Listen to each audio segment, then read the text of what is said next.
谁能想到大卫的第一次实战竟然会惨成这个样子？这片战场成了他这辈子都忘不掉的噩梦。在这片修罗场上，大卫一个人硬生生砍翻了2000个敌人，最后终于撑不住倒下了。日子一天天过去，年幼的达米安坐在2个大人中间，办事员冷冰冰地告诉他：“你父母留下的那笔保险金，以后就全交给你叔叔来管了。只要在这份文件上签个字，这笔钱就彻底跟他没关系了。这明摆着就是个坑啊！”叔叔还在那儿不停地催：“别看了，赶紧签了字，这事儿就算结了。”他笑的那叫一个假，还说：“放心交给我，等你长大了，我肯定一分不少全还你。”这话谁信谁倒霉。就在这一刻，达米安的人生彻底拐了个弯，他直接把合同撕了个粉碎，盯着叔叔说：“这笔钱必须存进我自己的账户。”叔叔这下彻底傻眼了，他怎么也没想到这孩子竟然敢当众掀桌子。达米安接着说：“要是没有我的身份证件和签字，不管谁拿着文件找上门，你们都绝对不能把钱给出去，一定要在条款里写得清清楚楚。”这下叔叔彻底破防了，原本以为能手到擒来的肥肉就这么飞了。叔叔气急败坏地冲上来，一把揪住达米安的衣领，吼道：“你这小鬼到底想干什么？让你签字就老老实实签，哪来这么多废话？”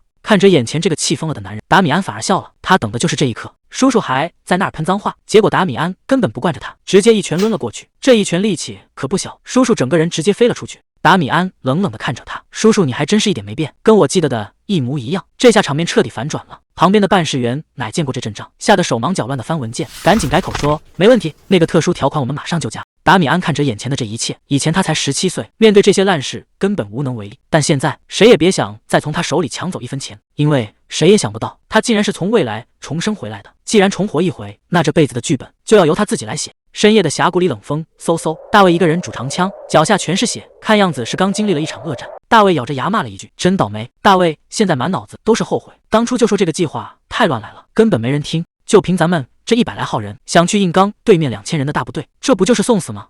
这位大卫可不是一般的小兵，他可是皇家中央防御军的百夫长，结果现在被打得这么惨，眼看着身边的兄弟一个个倒下，大卫最后还是没撑住，直接跪倒在了地上。不过临闭眼前，他看着远处的火光，心里总算有了点安慰，虽然命快没了，但好在任务最后还是成功了。大卫嘴里一直念叨着对不起，要是自己能再强一点，这些兄弟是不是就不用死了？他心里全是憋屈和不甘心，但这世上哪有后悔药吃？大卫心里清楚，自己这回是真的要交代在这儿了。大卫现在满脑子都是后悔，要是当初没耽误那几年，结局是不是就不一样了？他一直在想，要是能早点入伍，这些兄弟是不是就不用死在他面前了？哪怕只有1次也好，只要能再给他一个机会，他绝对不会让事情变成这样。他多想带着这帮兄弟在那片战场上彻底赢一回。大卫本来以为这辈子也就这样交代了，在那个死人堆里彻底闭上眼就完事了，可谁能想到，这眼睛一闭一开，周围的环境全变了，这根本不是什么战场。大卫整个人都傻了，他居然回到了17年前，而且还变成了小时候的样子，也就是现在的达米安。看着这双还没拿过枪的小手，达米安半天没反应过来，难道老天爷真的听到了他的愿望？达米安赶紧掀开衣服，盯着自己的肚子看，这地方可是练魔法的关键，上辈子他的魔力核心早就废了，但这回居然完好无损，这意味着什么？意味着这一世他终于能接触魔法了，不用再像以前那样活得像个烂泥里的虫子。想起上辈子真是惨到家了，监护人卷走了保险金跑路，留下他一个人在巷子里打零工。那时候的他只是个没人要的锅，后来还被个混蛋军官陷害，替人背黑锅进了大牢，最后被强行征兵扔到了边境。那时候他以为这辈子也就这样到头了，谁能想到老天爷居然给了他一个重新洗牌的机会。说起来也真是命大，谁能想到就他以前那种烂摊子开局，最后居然还能混成个百夫长。虽然上辈子在军营里过得确实不是人日子，但就在他刚想喘口气的时候，外面突然传来了动静，这大半夜的居然有不速之客找上门了。达米安反应极快，直接把手摸向了枕头底下的短刀，门外的人还真敢进来。就在门缝刚露出来的一瞬间，达米安直接动手了。谁能想到这小小的身体里居然藏着个百夫长的灵魂，这一招先发制人，对方连反应的机会都没有，黑衣人当场就懵了，这哪是个普通小孩，简直就是个索命的刺客。可达米安却不太满意，这一刀居然只进去了一半，看来这副还没练过的身体确实有点跟不上节奏。这下麻烦了，对方这一嗓子嚎出来，整栋楼怕是都要被惊动了。这黑衣人也是被打急眼了，一边骂骂咧咧，一边掏出匕首就扑了上来，看这架势是真打算要了达米安的命。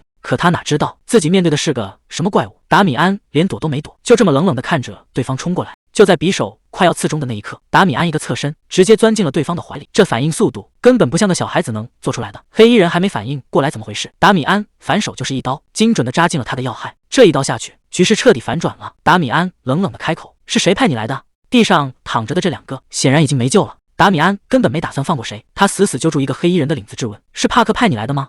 黑衣人吓得语无伦次，大喊着就是帕克派他来的。结果话音刚落，达米安手里的刀就下去了。默克曼拎着剑晃晃悠悠走过来，对个孩子来说，这手段确实够狠的。他还挺有礼貌的问了一句：“我是不是还没自我介绍？”达米安现在可没心思听废话，如果默克曼也掺和进来了，那这整件事就彻底对上号了。那天发生的事，达米安这辈子都忘不了。几个黑衣人不由分说就把达米安往死胡同里拽，任凭他怎么喊疼都没用。现在回过头来想想，当初明明躲得那么隐蔽，这帮人居然能这么快锁定他的位置，这事儿从头到尾都透着邪门。这帮人下手可真够黑的，直接一脚把达米安踹倒在地上。如果这一切全都是帕克那个混蛋提前布好的局，那他手里捧着的那些金币可全都是卖命钱。达米安越想越不对劲，那个混蛋竟然为了这点钱就把他给卖了。就在达米安快要被怒火淹没的时候，默克曼在旁边露出了阴森的冷笑。既然已经撕破脸了，默克曼也没打算留活口，直接奔着要命去的。这一剑要是劈实了，达米安这辈子恐怕也就交代在这了。可谁能想到，默克曼居然失手了。看着眼前这个杀气腾腾的家伙，达米安反倒冷静的吓人。他在想，默克曼这家伙难道从以前开始就这么沉不住气吗？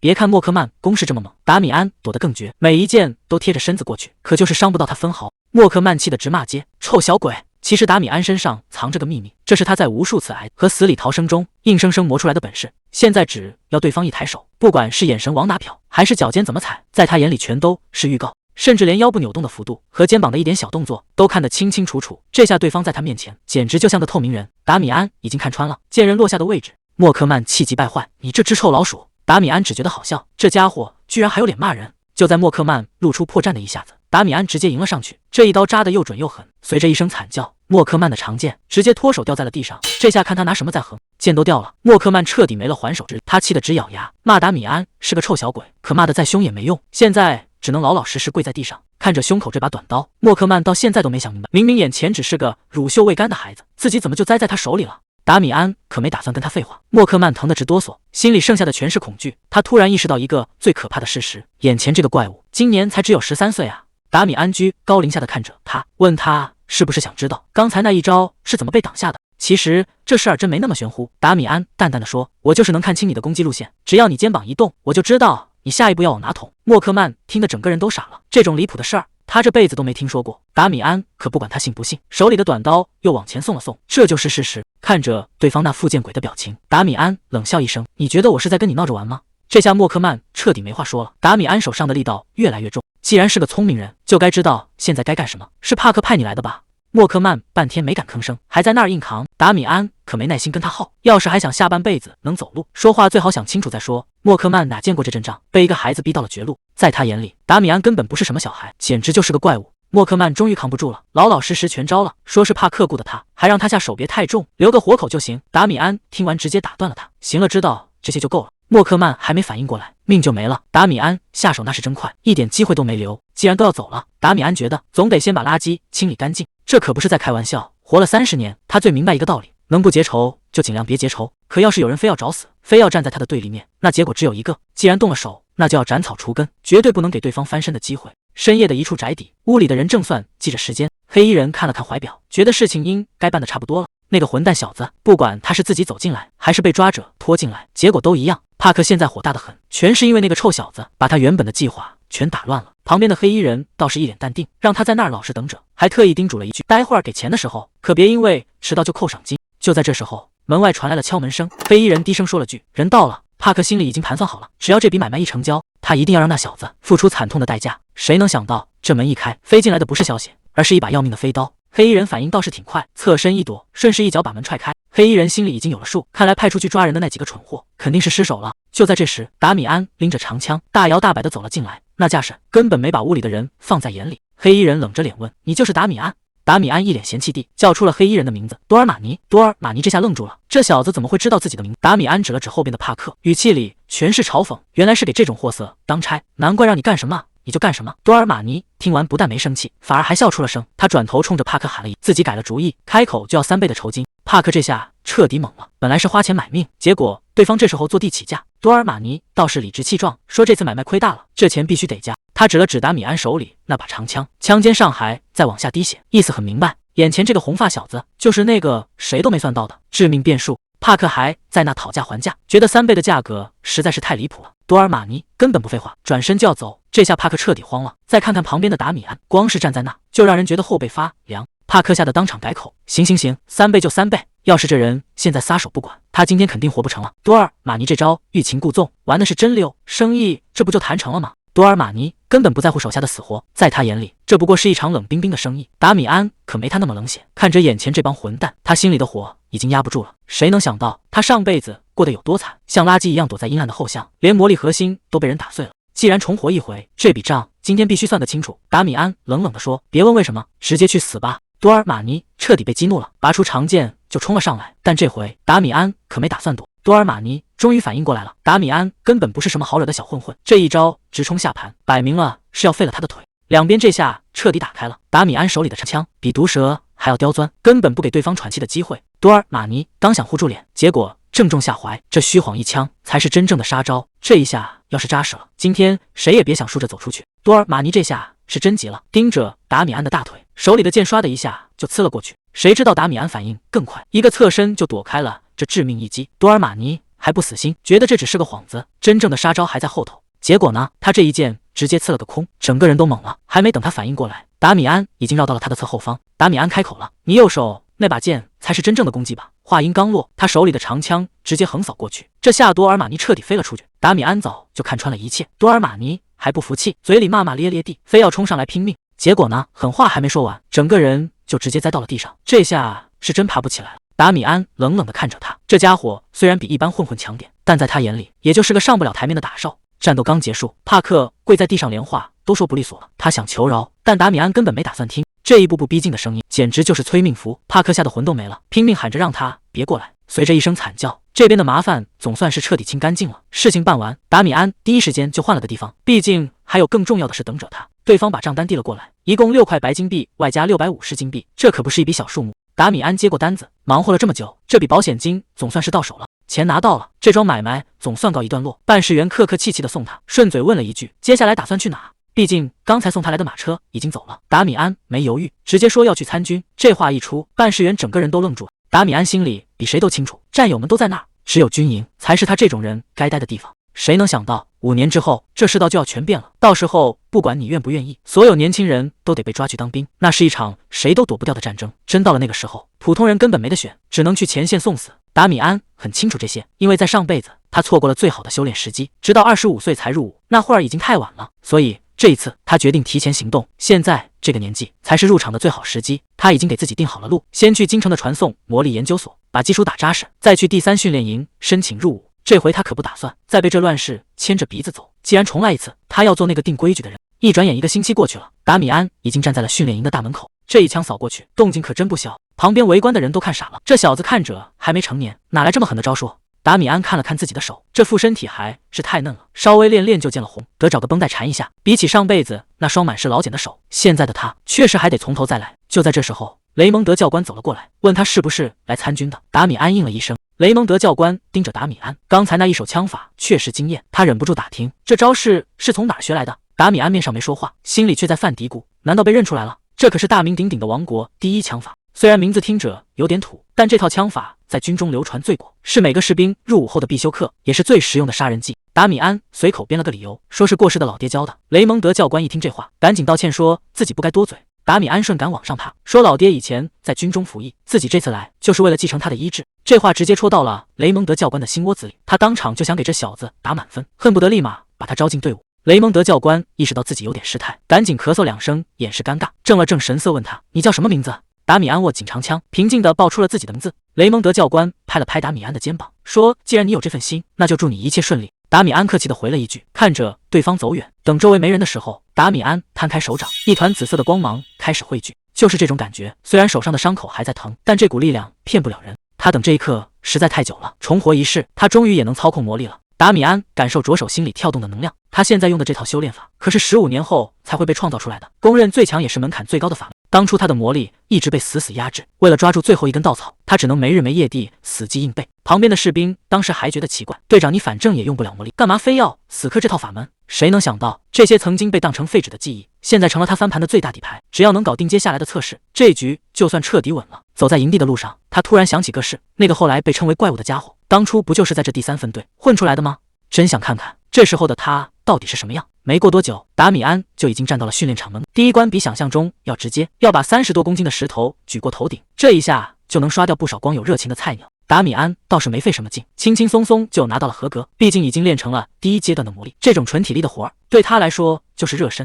第1轮测试就这么结束了，但这只是个开始，真正的考验还在后头。考官扯着嗓子宣布，第2项测试是长跑，这可不是普通的跑步，在军队里这才是最磨人的项目。考官在台上喊得震天响，1个半小时跑完全程，中间允许身体碰撞，但绝对不能动手打人。达米安一听就明白了，这规矩定得挺有意思，明摆着是怕这帮新兵在路上直接打起来。毕竟这帮来参加测试的，一个个看着就不是省油的灯，要是没点约束，这长跑非要变成大乱斗不可。不过达米安倒是一点不慌，甚至还觉得这测试挺有意思。对他来说，这简直就是送分题。就在他活动筋骨准备出发时，旁边突然传来了声音，问他是不是同一组的。达米安回过头，发现有个家伙已经盯他很久了。达米安正纳闷呢，这金发小子干嘛一直盯着自己看？结果对方凑过来，神神秘秘地说，总觉得达米安这张脸在哪见过。达米安还没反应过来，那小子突然压低声音说，刚才看他在用魔力训练。这下达米安可坐不住了，虽然法律没规定平民不能练魔力，但普通人哪有这门路？要么家里有矿，要么背后有高人指点。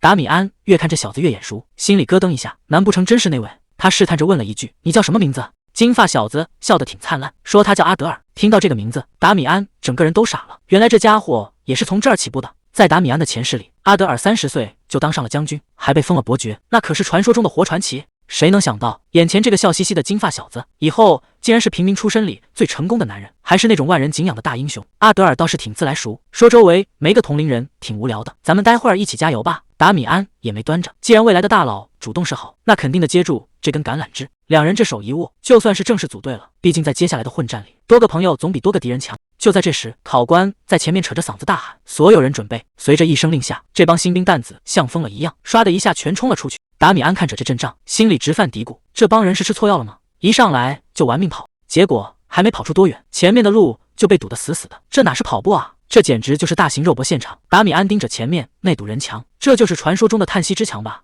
阿德尔提议先在后面跟着，等到了最后关头再发力超车。达米安觉得这主意是不错，但他可没打算这么慢吞吞的耗着，既然要冲，那就要从头赢到尾。还没等阿德尔反应过来，达米安整个人就像离弦的箭一样，唰的一下就飞了出去，这速度快的简直不讲道理。阿德尔在后面直接看傻了，这哥们儿是真打算一个人把前面那堵人墙给撞开啊！此时跑在最前面的那帮人还在那儿慢悠悠地带节奏，觉得只要稳住现在的位子，最后10分钟再拼命就行。结果后面突然传来一阵闷响，领头的那个壮汉回过头，发现有个红头发的疯子正奔着他们直冲过来。壮汉冷笑一声，觉得今年总算来了个有意思的刺头。他随口吩咐手下，待会儿别把人弄伤了，只要给这小子一点颜色瞧瞧就行。看这架势，这帮拦路虎是打算给达米安来个下马威了。这帮拦路虎还在那儿自我感觉良好，领头的壮汉甚至在想，待会儿下手的轻点，免得把自己这身钢筋铁骨给撞坏了。结果他这手还没伸到位，达米安就像一道红色的闪电，唰的一下直接从他眼皮子底下钻了过去。这下谁都懵了，刚才还气定神闲的壮汉急得嗓子都喊破了，让手下赶紧把这小子住。但在达米安看来，这帮教官虽然比普通新兵强点，但也仅此而已了。想靠这点本事拦住他，那简直是异想天开。这速度一旦提起来，接下来的路可就没人能挡得住了。达米安这一骑绝尘的架势，把周围的人全给看傻了，大家都在嘀咕，这小子到底是从哪冒出来的怪物？阿德尔在后面看着达米安的背影，这下胜负欲也被勾起来了，他可不想就这么被甩开。既然有人带头冲锋，那剩下的新兵也坐不住了，大家伙儿一合计，干脆跟着达米安的节奏一起冲。原本死气沉沉的队伍一下子全被带跑偏了，这哪是新兵测试啊，简直成了大型赛马现场。这动静闹得实在太大，连远处负责维持秩序的守卫都被这股烟尘给惊动了。守卫看着这乱成一锅粥的场面，忍不住吐槽，今年的2号训练营感觉混进来了什么不得了的家伙，要不要派教官去维持下秩序？结果领头的雷蒙德教官头也不回的摆了摆手，让大家伙儿就在这儿看着。在他看来，达米安能冲这么快，纯粹是靠自己的硬实力，这可不是什么作弊。而且这种变数的出现，反倒让他觉得挺有意思。毕竟这届新兵的斗志全被这小子一个人给点燃了。雷蒙德看着远处感叹，在真正的战场上，永远是那些冲在最前面的人才能点燃整支军队的战火，这股子不要命的冲劲，才是这帮新兵最缺的东西。达米安已经跑到了第29圈，这最后的一哆嗦，他打算一鼓作气直接拿下。没想到阿德尔还真跟上来了，他一边跑一边问达米安，你是不是早就算准了？看看后边那些累瘫的新兵就知道了，要是没点特殊手段，谁也扛不住这种强度的消耗。达米安倒是想得开，既然手里有杀手锏，那肯定的拿出来用啊。阿德尔笑了，你这人还真是有意思，这下两人的节奏彻底稳了，剩下的路看来是要并肩冲到底了。谁能想到这两个人还真能并肩冲过终点？教官看着眼前的达米安和阿德尔，半天没说出话来，最后只能大手一挥：“你们两个通过了。”这种事真的值得这么高兴吗？毕竟在那个打仗的年代，大家为了躲避征兵，那是能跑多远跑多远，生怕被强行拽走。这么一想，现在的日子还算太平。就在达米安发愣的时候，身后有人喊了他的名字，来的人是阿德尔。他笑着说：“恭喜啊，以后咱们就是战友了。”达米安有点不敢相信：“你也通过了？”阿德尔指了指榜单：“不光我过了，你的名字也在上面挂着呢。”13岁的达米安名字就在最显眼的位置，虽然以后不一定分在同一个小队，但阿德尔还是客气的打了个招呼：“以后请多关照。”距离正式报道还有1周，阿德尔问他打算干点啥，达米安头也不回的往前走。这1周他可有的忙了。达米安随口回了一句：“就是去买点入伍用的东西。”阿德尔赶紧凑过来支招，说发的那种军靴底子硬的要命，不提前准备点垫子，脚底板都能给你磨穿了。其实这种苦头，达米安很久以前就亲身体会过了，他只是淡淡的回了句：“谢了，我会留意的。”看着达米安这副淡定的样子，阿德尔反倒觉得有点奇怪，这反应也太冷静了吧。两人简单寒暄了几句，约好1周后再见。达米安就先转身离开了。可他前脚刚走，一个披着斗篷的神秘人就悄无声息地出现在阿德尔身后。这神秘人突然开口打听，刚才那人是谁？看来这个叫艾伦的神秘人一露面，事情就变得没那么简单了。看着达米安远去的背影，阿德尔忍不住嘀咕：“达米安，你为什么非要来这参军呢？毕竟能把魔力用到那种程度，这小子绝对不是一般人。”刚才两人一起跑的时候，阿德尔还开玩笑问他：“你该不会是在吹牛，说自己不是什么宝藏猎人吧？”达米安只是笑了笑，没正面回答。可当阿德尔追问他为什么要留下时，达米安的语气突然变得很认真：“因为这里是我唯一能待的地方。”听到这话，阿德尔心里也明白了，这小子身上肯定藏着不少秘密，而且都是些没法跟外人说的苦衷。不过阿德尔倒是一点不介意，他总觉得以后跟达米安打交道的日子还长着呢。阿德尔摆摆手，示意艾伦赶紧跟上。艾伦恭恭敬敬地回了一句：“少爷，那边都已经准备好了。”阿德尔赶紧回头提醒他：“艾伦，我不是说过吗？在外面别这么叫我。”艾伦这才反应过来，赶紧低头道歉。达米安走在热闹的街头，看着眼前熟悉的景象，那时候的他还什么都不知道，这里的生意人还是老样子，为了几块钱吵个不停。这种平凡的烟火气反而让他心里更沉重了，因为达米安很清楚，这种安稳日子没几年了，5年后这里的一切都会被彻底改变。在那之前，他必须争分夺秒的做准备，哪怕只能多攒下一丁点筹码也是好的。一旦到了打仗的时候，战场上最缺的可不是金币，而是实用的神器武器，还有保命的粮食。而他计划的第一步就是要先找到尤尔克商会，所以在这个节骨眼上，商会手里握着的资源就是以后翻盘的关键。要说这大陆上最有钱的主，那肯定得数尤尔克商会了。前线正打得火热，救命的物资总算送到了。看着远处扬起的尘土，当兵的这下总算能松口气。可人就是这样，肚子还没填饱，嘴上就开始不平衡了。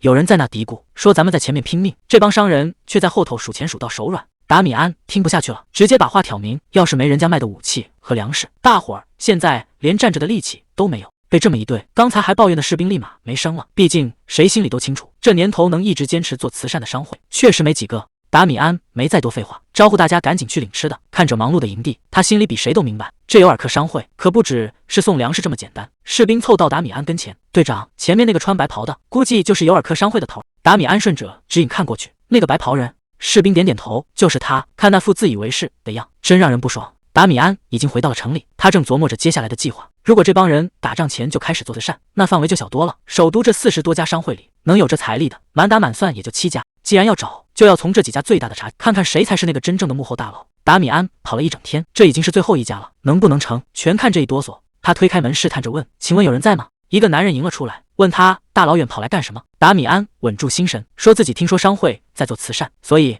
想过来投点钱，也算为好事出一份力。男人笑了笑，夸他年纪轻轻就有这份心，真是不简单。虽然对方表现得很客气，但达米安总觉得这反应有点平淡，他必须得再确认一下。男人自我介绍说，他叫尤尔克，是这家商会的负责人。尤尔克，达米安愣住了，难道费劲巴拉找了半天，真让他给撞上了？他赶紧报上名号，说自己叫达米安。尤尔克倒是挺热情，招呼他坐下慢慢聊。可达米安接下来的话让气氛一下子变了，他盯着尤尔克问，冒昧问一句，您是不是有个儿子？尤尔克听完哈哈大笑，说自己哪有什么儿子，家里就一个傻女儿。达米安这下心里凉了大半截，难道费了半天劲，线索又断了？就在他垂头丧气的时候，大门唰的一下被推开了，一个清脆的声音传了进来：“爸，我回来了。”达米安猛地回头一看，整个人都愣住了，这不就是前世在军营里那个穿白袍的神秘人吗？尤尔克让女儿赶紧打个招呼，这姑娘叫迪塞尔。达米安这次过来，名义上是来给慈善事业投钱的。迪塞尔礼貌地问了一句，达米安嘴上答应着，心里却泛起了嘀咕：这尤尔克商会的负责人怎么看都比传闻中年轻了10几岁？难道这副漂亮皮囊下还藏着什么不可告人的秘密？他又是怎么顶着尤尔克的名字继承这家商会的？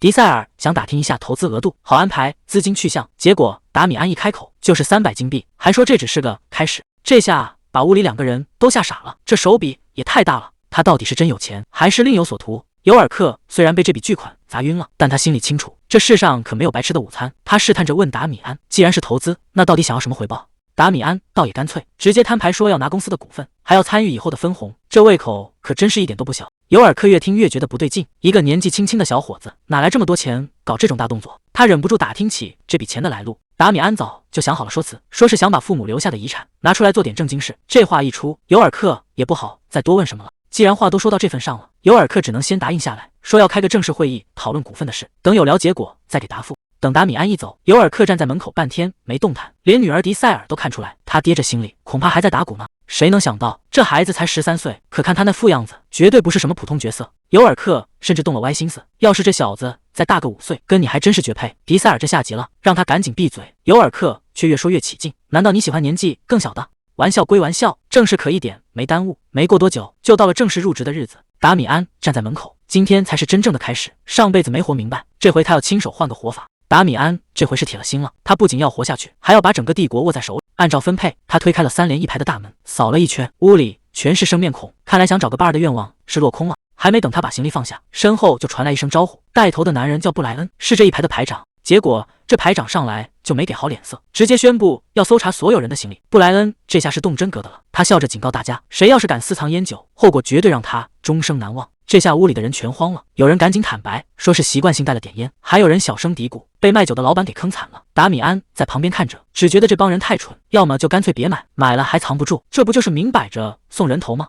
布莱恩可没耐心听废话，直接下令全员开包检查。轮到达米安的时候，包里倒是干净的很，什么违禁品都没有。不过布莱恩盯着他看了半天，总觉得哪里不太对劲，这小子长得也太嫩了点，忍不住问他到底多大。达米安倒也淡定，直接回了一句：“我今年13岁。”这话一出，布莱恩整个人都傻了，13岁就来当兵，这世道真是彻底乱套了。旁边坐着的男人也跟着起哄，说现在连小屁孩都能进军营，这日子真是没法过了，还嘲讽达米安是不是想来混日子。达米安没说话，只是冷冷地扫了那人一眼，结果对方当场就炸了：“怎么着？你这小鬼还不服气？”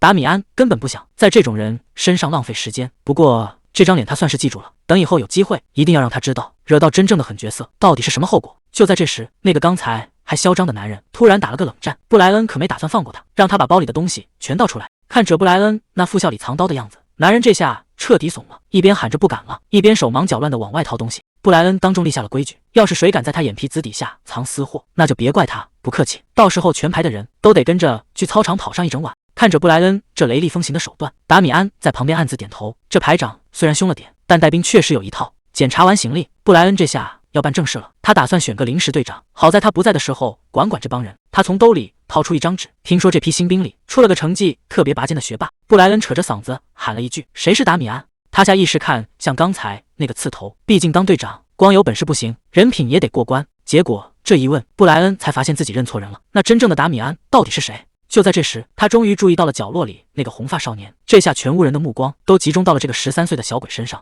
布莱恩又确认了一遍：“你就是那个才13岁的达米安。”达米安倒是挺淡定，直接点头承认了。这下旁边那个壮汉坐不住了，他一脸不屑地质问布莱恩：“真打算让这种小屁孩当队长？这可是军营，又不是什么小孩子过家家的游乐场。”壮汉越说越起劲，还拉着旁边的人评理，觉得队长的代表排长的脸面，起码得有点领导力吧。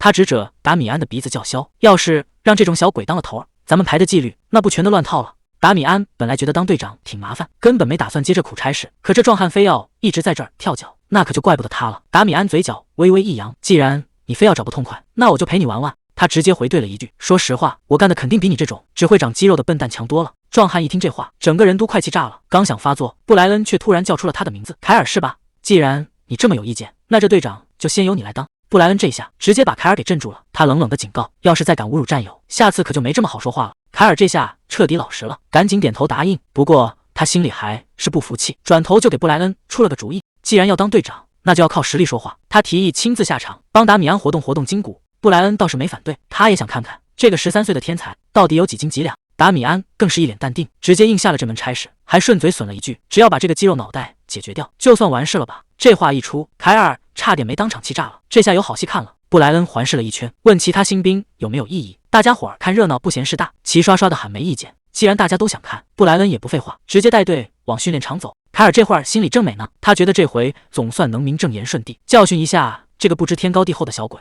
可他哪知道，达米安根本没把他放在眼里。这场实力悬殊的较量，到底谁才是那个倒霉蛋？这比试的规则很简单，只要有一方认输，战斗就立刻结束。凯尔一脸坏笑，说他已经准备好了。达米安也点了点头，表示没问题。随着布莱恩一声令下，这场较量正式拉开序幕。凯尔一边显摆自己的肌肉，一边在那装模作样，说欺负个小鬼还真有点不好意思。达米安听完直接笑了，让他别在那废话，赶紧滚过来挨揍。凯尔被彻底激怒了，你这臭小子，今天非把你打成丧家犬不可，全怪你那张破嘴。说完，他整个人像炮弹一样直冲到达米安面前。达米安倒是挺淡定，这速度比预想的要快点，跟以前见过的那些士兵比，确实还算凑合，但也仅仅是凑合而已，跟我比他还差得远呢。就在拳头要砸中的那一刻，达米安一个侧身，轻轻松松就躲了过去。凯尔这下彻底傻眼了，这小子怎么回事？难道他早就看穿了我的动作？凯尔气得破口大骂，你从哪学来的这些小花招？但这招你绝对躲不开。他紧接着又是一记重拳，可达米安连眼皮都没抬一下，太慢了。这下凯尔彻底急眼了，既然拳头打不着，那就直接把你整个人拍碎。他猛地张开双臂扑了过去，想靠体型优势把达米安锁死。可就在他以为要得手的时候，达米安的身影唰的一下又从他眼皮子底下消失了。凯尔这下彻底懵了，人呢？跑哪去了？达米安的声音冷不丁从他背后传了过来，我就在这呢。达米安没打算继续耗下去，直接一记重拳轰在凯尔肚子上。这一拳下去，凯尔连求饶的话都卡在了嗓子眼里。刚才那一拳可是带了魔力的，正常人这会儿早该躺平了。达米安觉得这下他肯定站不起来了，谁知道这凯尔还挺抗揍，竟然晃晃悠悠又爬了起来。达米安也有点意外，看来这家伙比想象中要耐打一点。凯尔这下彻底疯了，嘴里喊着要杀人，反手竟然掏出了家伙，这已经不是普通的切磋了，他是真想要达米安的命。达米安已经没耐心了，既然对方连家伙都掏出来了，那这事儿就没法善终了，该结束了。这一拳下去，凯尔连惨叫都没来得及喊完，整个人就像断了线的风筝，直接飞出去老远。这下他是彻底消停了，这种没脑子的货色解决起来也就分分钟的事。达米安拍了拍手上的灰，搞定一个。接下来该轮到谁了？达米安冷冷地扫视了一圈，还有谁想试试？这下全场都没动静了，胜负已分，达米安成了最后的赢家，不仅赢了比赛，他还直接拿下了队长位置。这下谁还敢不服气？刚才被打飞的凯尔这会儿才从医务室里缓过来，他到现在都还没回过神，自己竟然被一个新人直接给打断片了，这脸丢的可真够大的。他仔细回想了一下，才发现事情比他想的更离谱。原来从达米安第一下出手开始，他就已经彻底交代了，这实力差距根本就不是一个量级啊。这下他总算明白自己到底惹到了什么样的怪物。本来以为自己在这儿没对手，结果还是被人打趴下了。这凯尔推门进来的时候，屋里的人全吓了一跳，看他这架势，大家还以为他又要找麻烦。凯尔径直走到达米安面前，达米安还没反应过来怎么回事，结果凯尔扑通一声直接跪地上了。我输了，从今天起你就是我的队长。这下轮到达米安傻眼了，谁能想到刚才还拼个你死我活的刺头，现在居然成了头号小弟，这人怕不是被打傻了吧？刚才那一拳难道真把他脑子给揍坏了？凯尔倒是挺坦诚，他说达米安虽然年纪小，但绝对是他见过最强的对手，向强者低头在他眼里那是理所应当的事。达米安本来以为他就是个地痞，没想到这人还挺讲究，这种直来直去的性格反而让他觉得有点意思。什么队长不队长的，达米安根本不在乎这些虚名，直接叫名字就行。既然对方这么上道，那以后就是自己人了。达米安主动伸出手，这事儿就算翻篇了。一眨眼，1个星期就过去了，这几天的训练强度简直要把人给练废了。达米安倒是适应的挺快，就是这日子过得确实快得离谱。教官一声令下，大伙总算能回去休息了，可唯独达米安被叫住了。这刚练完又要去哪？跟着教官一路走到了行政办公室，看这架势，难道是有什么重要的事要宣布？推开门一看，屋里已经站了好几个人，看来被叫过来的不止他一个。达米安刚进屋就成了全场的焦点，这屋里站着的个个都是大块头，他这小身板在里面确实显眼。旁边这男人嘴是真碎，直接管达米安叫小虾米，还说他长得像个螳螂，这明摆着是没把他放在眼里。达米安可不惯着他，一开口就戳到了对方的痛处，你这范儿一样的眼睛到底能不能睁开？这话一出，旁边的人全笑喷了，男人气得当场就要发作，结果被教官一嗓子给吼住了。教官在这儿，谁也不敢造次，但这事儿显然没完，男人的眼神摆明了是要在后面找机会报复。原来把各排的小队长全叫来，是为了宣布1周后的对抗赛，这可是各排实力的期中大考，谁也不敢掉以轻心。教官交代完任务，大伙齐刷刷应了一声，这事儿就算定下了，各回各家准备开练。本以为这事儿就这么散了，结果刚出门，达米安就被那个男人给拦住了。男人显然还没消气，挥着拳头在那儿叫嚣，说达米安太没眼力见，再这么嚣张，非要给他点颜色看看。达米安根本不吃这一套，直接把话甩了回去。到底是谁没眼力见？大家都是小队长，就因为我年纪小就随便撒野，到底是谁没礼貌？就在两边快要掐起来的时候，旁边突然冒出个劝架的，这哥们儿说话也是一点不客气，直接让盖瑞赶紧滚回去带兵，别在这儿浪费时间。盖瑞正憋起火呢，达米安却突然把他叫住了，问他是哪个排的。盖瑞还挺得意，显摆自己是4排的小队长。结果达米安直接把话堵了回去：“行，我记住了，对抗赛的时候咱们慢慢算账。”甩掉那个麻烦精后，劝架的男人突然喊出了达米安的名字，这下达米安也纳闷了，自己什么时候这么出名了？原来是那个叫阿德尔的小鬼，天天在排里到处显摆，说达米安可是实战考核的第1名。看来这回想低调都难了。这哥们儿叫杰拉德，是3排的小队长，他倒是挺客气，说想在对抗赛上见识见识达米安的本事。达米安也没怂，直接回了一句随时奉陪。回到营房，达米安第一件事就是集合队伍，大伙儿还没反应过来怎么回事，他就扔出了一个重磅消息：1周后的对抗赛，咱们的目标只有一个，那就是拿第1，谁也别想拦着。光拿第1还不够，达米安特意交代了一件事，在所有的对手里，他最想收拾的就是4排，尤其是那个带头的傻大个盖瑞，这回非要让他知道，惹了不该惹的人是什么后果。训练才到第2周，整个操练场的味儿就变了。教官站在台前放话，军队只为了赢而存在，从这周起要教大家真正的战场杀招了。虽然是团队操练，但表现拔尖的人能拿额外加分。教官这招挺狠，直接把这群人的斗志给点燃了。底下的士兵们齐声领命，达米安一眼就看穿了这里的门道。加分可是个好东西，谁都想拿个高分，好给自己挣个当军官的钱，那就各凭本事吧。教官接着宣布，今天的科目是进攻阵型，专门用来撕开敌方防线的3角突击阵。3角突击阵这玩意儿说白了就是一把双刃剑，冲得开就是无坚不摧的重锤，冲不开后排的人全都跟着遭殃。达米安一眼就盯上了凯尔，这身板简直就是为了当阵型尖兵准备的，只要尖兵够硬，这股冲击力谁也挡不住。教官一声令下，所有人分成2组开始实操，达米安直接站了出来，打算亲自带队。就在大家伙儿准备动手的时候，雷本突然凑了过来，问了达米安一个关键问题：这尖兵的位置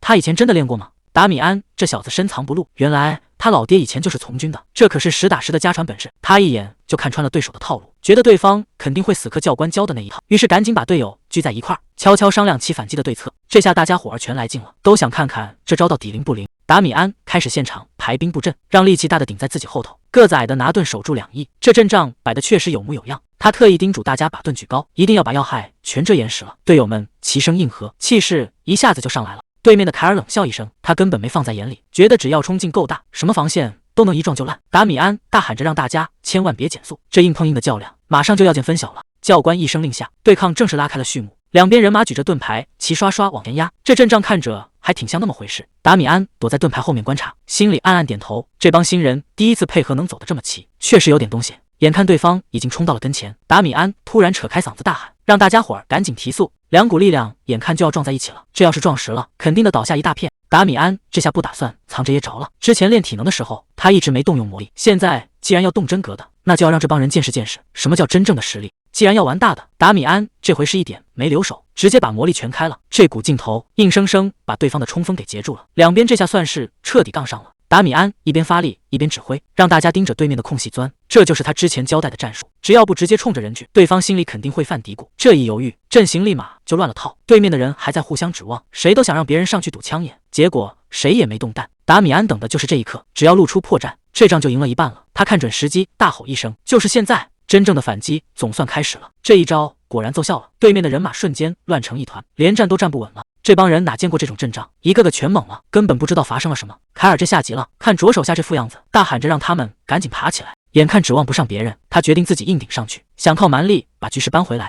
可他还没来得及发力，达米安就直接撞了上来，这一下力道可不轻。达米安冷冷地提醒他，别忘了你的对手可是我。凯尔拼了命想把人推开，但这回他踢到硬骨头了，想过去没那么容易。达米安压低身子，抬头挑衅地问了一句，想让我挪地方？凯尔还没反应过来，下意识回了句当然，结果下一秒他就傻眼了。达米安猛地一发力，直接把凯尔这大块头给掀翻了，这股爆发力根本不像是一个新兵能有的。看折倒在地上的凯尔，达米安一脸淡定的评价，凯尔你这块头确实不错，但光有蛮力可不行，得学会怎么聪明的用劲儿。这一幕全被远处的教官看在眼里，他忍不住感叹，这家伙比传闻中还要厉害。明明身体素质看着挺普通，可表现出来的战斗力简直强得离谱。教官大喊一声，到此为止。这一局达米安小队获胜，凯尔这回输得心服口服，拍着达米安的肩膀说，干得漂亮，下次我绝对会赢回来。不过他心里还是有个疙瘩，忍不住凑过去问达米安，你刚才到底用了什么战术？你是故意盯着我们阵型的缺口打吗？到底怎么做才能防住那一招？甚至有人开始提议，要是把这套战术用在之后的对抗赛上，你们觉得怎么样？教官在远处看着这一幕，心里暗暗感叹，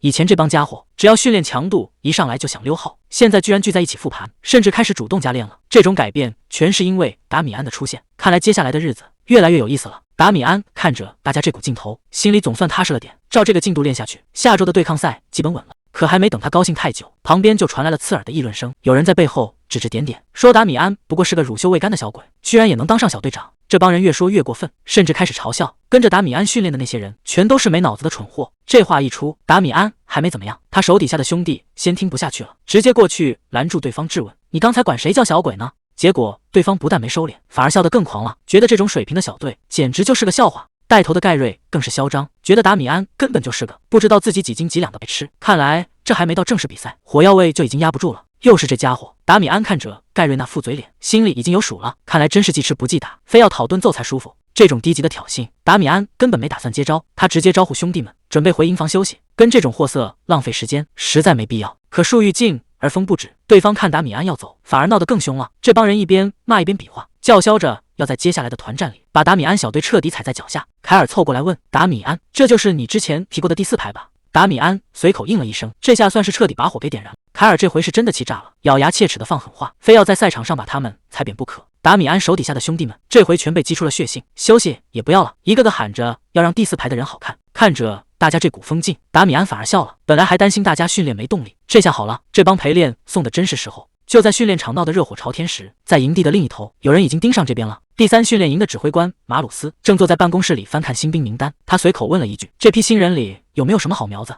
负责带队的雷蒙德教官赶紧上前汇报说：“确实有几个不错的，但其中有一个人表现得特别扎实。”马鲁斯低头扫了一眼资料，这孩子看着年纪挺小啊，他到底有什么特别的地方？雷蒙德犹豫了一下，还是说出了自己的观察，虽然还不能100%确定，但这小子好像已经掌握了魔力的用法。这话一出，马鲁斯立马坐直了身子，追问这2个新兵到底是什么来头。雷蒙德摇了摇头，说：“从明面上看没什么特别的，全都是普通出身。”马鲁斯心里开始犯嘀咕了，要知道学习魔力这种事，那可是要砸大钱的，普通人家出身的孩子根本不可能接触到这种力量。他盯着达米安的档案，父母双亡，背景干净的像一张白纸，可越是这种查不出问题的普通，反而越让人觉得哪里不对劲。马鲁斯话锋一转，又问起了刚才训练场上的骚动，听说几个排之间闹得挺凶。雷蒙德无奈地叹了口气，没错，达米安这小子虽然年纪不大，但第1排的人现在对他服气得很。之前那场冲突反而让这帮新兵拧成了一股绳。马鲁斯听完笑了，这事儿越来越有意思了。既然他们这么团结，那不如再给他们加把火。雷蒙德有点担心，长官，这要是弄不好，可能会把这帮孩子给练废了。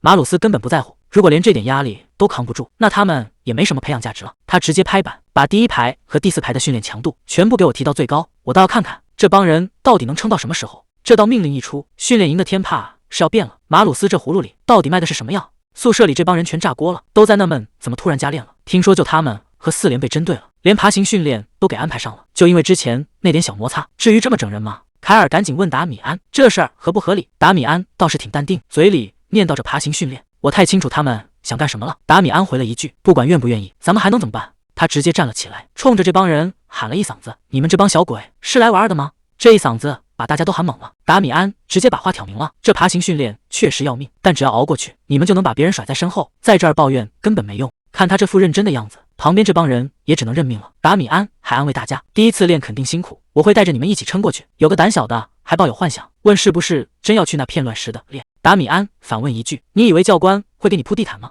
凯尔听出不对劲了，说达米安，你这口气听着像是个老手啊。达米安没否认，说自己确实练过很多次，但他没说的是，以前那种爬行可不是为了什么训练，而是为了能在死人堆里活下来。其实这爬行训练根本不是为了练体力，达米安看得很透，这就是在故意叠压力。你想啊，本来训练就够累了，再加上这种磨人的项目，身上全是伤，谁的心情能好？只要有一个人受不了，两边立马就能打起来。教官就是想看咱们这1连和4连到底谁先扛不住崩盘。既然对方想看笑话，达米安肯定不能让他们如愿。他让大家把发的袜子都拿出来，队友们全听懵了，这节骨眼上拿袜子干什么？达米安说要给他们变个魔术。达米安把手里的长袜用力扯了扯，这东西要是用好了，接下来的爬行训练可就有意思了。转眼到了训练场，1连的人马已经集合完毕。教官黑着脸走过来，大声问了一句：“人都到齐了吗？”大家伙儿齐刷刷的喊：“到齐了。”教官也没废话，直接宣布今天的内容就是低姿爬行。他叫出旁边的助教，让他先给大家打个样。助教二话不说，直接趴在了满是碎石的地上。教官在一旁解释，低姿爬行的时候，身体必须紧贴地面，长矛也要平举在正前方，这姿势看着就累人，更别说还要在乱石堆里往前蹭。达米安在后头看着，心里已经有了主意。教官指着前面的铁丝网，最后强调了一遍动作要领，手脚并用，动作要快。今天谁也别想站着过去，都准备好了吗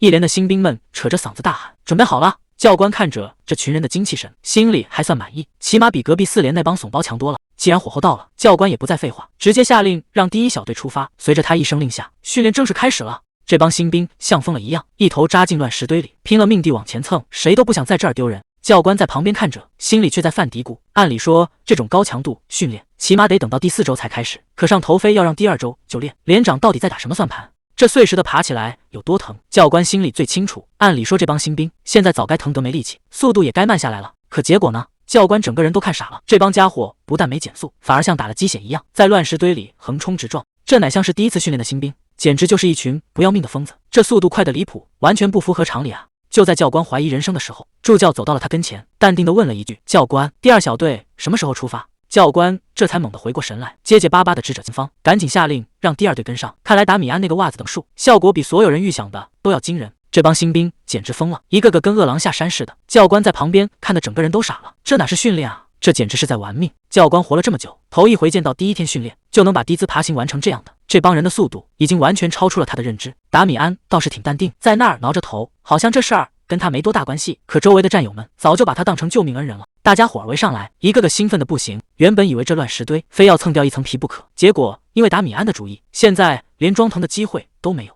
谁能想到呢？几双破袜子剪一剪，套在手肘和膝盖上，竟然成了最管用的护具。这波操作直接让达米安成了全连的偶像。训练总算结束了，教官一嗓子喊下去，大伙儿总算能回营房歇口气。凯尔凑过来，一脸好奇地问达米安：“你这招到底是跟谁学的？”达米安也没藏着掖着，说是从过世的老爹那儿学来的。不过他紧接着又补了一句：“这事儿有个关键点，那就是千万别让教官发现，要是被那铁面教官抓个正着，估计全连都得去操场爬上100圈。”凯尔听完乐坏了，直夸达米安是个高人，反手就是一个大巴掌拍过去。达米安这下是真无语了，这家伙下手没轻没重的，再拍2下，估计骨头都要散架了。接下来就是重头戏，盾牌和长矛训练。达米安看着眼前的武器架，终于要接触到那个所谓的王国最强枪术了。这名自听者挺响亮，但在那些名门望族眼里，这招式简直粗糙的没法看。可实际上只要你能把它练透了，威力绝对不输给任何流派。坏就坏在绝大多数人练个皮毛就收手了，根本没发现这套枪术的厉害之处。但在达米安的前世，这套枪术就是他唯一的救命稻草。为了能活下去，他硬是把自己逼到了绝境，这才勉强练出点名堂。直到后来遇到了师傅，他的实力才真正有了质的飞跃。看着手里的长矛，达米安不禁想起了那位老人家，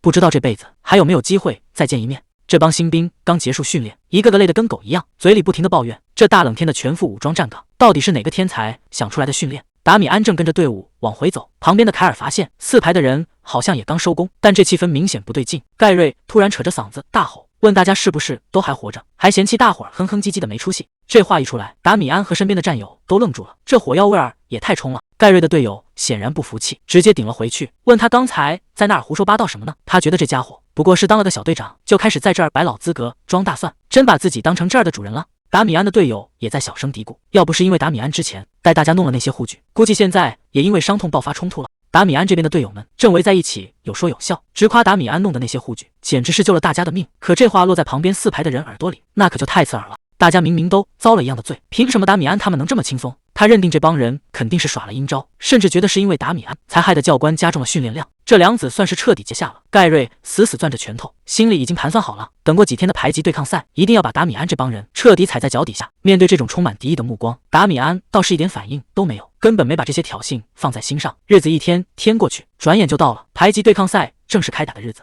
4个排的人全到齐了，教官在上面大声确认，待会儿就公布对阵表，让大家先员的待命。就在这时候，凯尔一直盯着达米安看，他总觉得达米安哪里不太对劲，虽然说不上来，但感觉整个人气场都变了。凯尔纳闷地问：“你是不是又长个了？”达米安倒是挺淡定，说：“正长身体呢，长高点不是很正常吗？”旁边的战友听不下去了，赶紧过来打圆场，说：“达米安本来就不矮，是你自己长得太离谱了，别老盯着人家看。”凯尔这直觉还真挺准，达米安确实有点不一样了。就在昨天晚上，他已经悄悄完成了突破，把魔力练到了第2阶段。现在的他身体里的能量早就今非昔比了。其实自从进了这营地，他一天都没敢落下，全靠这股子狠劲儿才有了现在的底气。达米安转过头，一脸认真地告诉凯尔，这次对抗赛他不仅要赢，还要带着全排的人把对手彻底打趴下。毕竟这次的彩头可不小，只要能冲进前5名，就能去武器库里随便挑一件宝贝带走。这下谁看了不眼红？大家都觉得能弄到件 C 级武器，就算没白忙活。可达米安压根看不上这些，他盯上的是前世听说的那个宝贝，那是一枚自带被动效果的戒指，威力甚至能跟技能书叫板，只要带上它，以后的路可就好走多了。不过想拿这宝贝，光进前五可不行，必须得拿全场第一。凯尔在旁边小声问：“你真觉得能行？”达米安冷笑一声：“这第一名，他今天是要定了。”唰的一下，全场安静了。有人扯着嗓子大喊：“咱们队长刚才发话了，这回对抗赛他要拿个压倒性的第一名。”这话一出，底下的兄弟们全炸了，一个个跟打了鸡血一样。既然队长都这么有信心，那这冠军肯定稳了。教官在旁边听得清清楚楚，既然大家伙儿斗志这么高，那也别废话了。对抗赛的分组名单正式公布，第一排全员出列，达米安站在最前面。这第一战，他就要让所有人看看什么叫真正的实力。大伙儿看好了，这次排级赛规则挺硬，攻守互换打2轮，拿不下旗子直接判负。现在轮到第二排进攻，气氛一下子就紧张了，这可是实打实的硬仗。达米安倒是一点不慌，他特意交代队友，按咱们练好的来就行。看来之前的秘密特训就是为了现在，他这葫芦里到底卖的什么药？达米安最后确认了一遍：“凯尔，你还记得计划吧？只要我一给信号，你就使出吃奶的劲儿，把前面那帮人给我撞开。”凯尔拍着胸脯保证：“放心吧，论力气，我还没输过谁。”随着裁判一声令下，比赛正式打响。进攻方小队全员冲锋，大喊着让大家碾碎对手，这气势简直要把对面给吞了。防守方的人拼命顶住盾牌，达米安还在喊：“稳住阵型，别让他们冲散了。”可一交手，进攻方全傻眼了，这哪是撞到了人啊，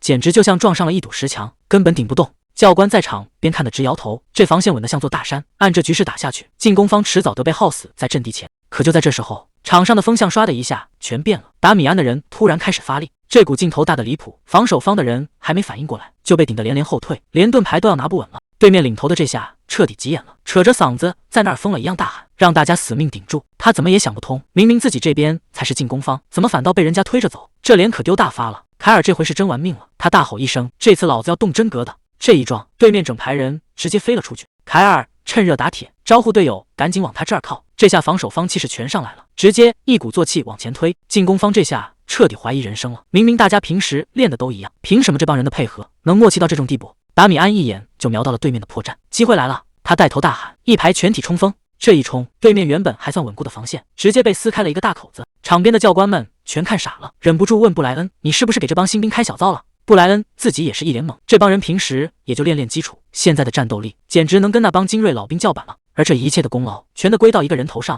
达米安根本没打算给对面喘气的机会，接着下令从侧翼切进去，彻底把他们的阵型给我冲烂。那些没日没夜的加练，加上达米安一遍遍的纠正，现在终于看到回头钱了。场上的士兵们死命顶住盾牌，心里就一个念头：只要按达米安叫的做，这局就绝对能赢。布莱恩在旁边看得心服口服，本来还担心这孩子太年轻，结果人家全凭本事打出了让所有人都闭嘴的战绩。达米安看准时机，大吼一声：“凯尔，就是现在！”这一嗓子直接把凯尔引过来了，他正满脸坏笑的到处找人。凯尔终于锁定了目标，他冷笑着说：“总算抓到你们了！”这下进攻方那边全乱套了，带头的士兵拼命大喊：“快拦住他！别管进攻了，先把这家伙给我按住！”可凯尔稳得像座山，他根本没打算躲，反而招呼所有人往他这儿凑，想一锅端了。没那么容易。就在大家伙纳闷凯尔怎么突然不动弹了的时候，他冷哼一声，骂了一句蠢货，紧接着他说出了那句让人心里发毛的话：“你们已经进圈套了。”这下轮到进攻方傻眼了，圈套还没等他们反应过来，真正的杀招已经到了。谁能想到达米安早就留了后手，他夸了一句：“干得漂亮，凯尔！”原来刚才那一切都是演戏，就是为了把这大个子引出来。达米安这招借力打力，直接把对方的胜算给砸没了。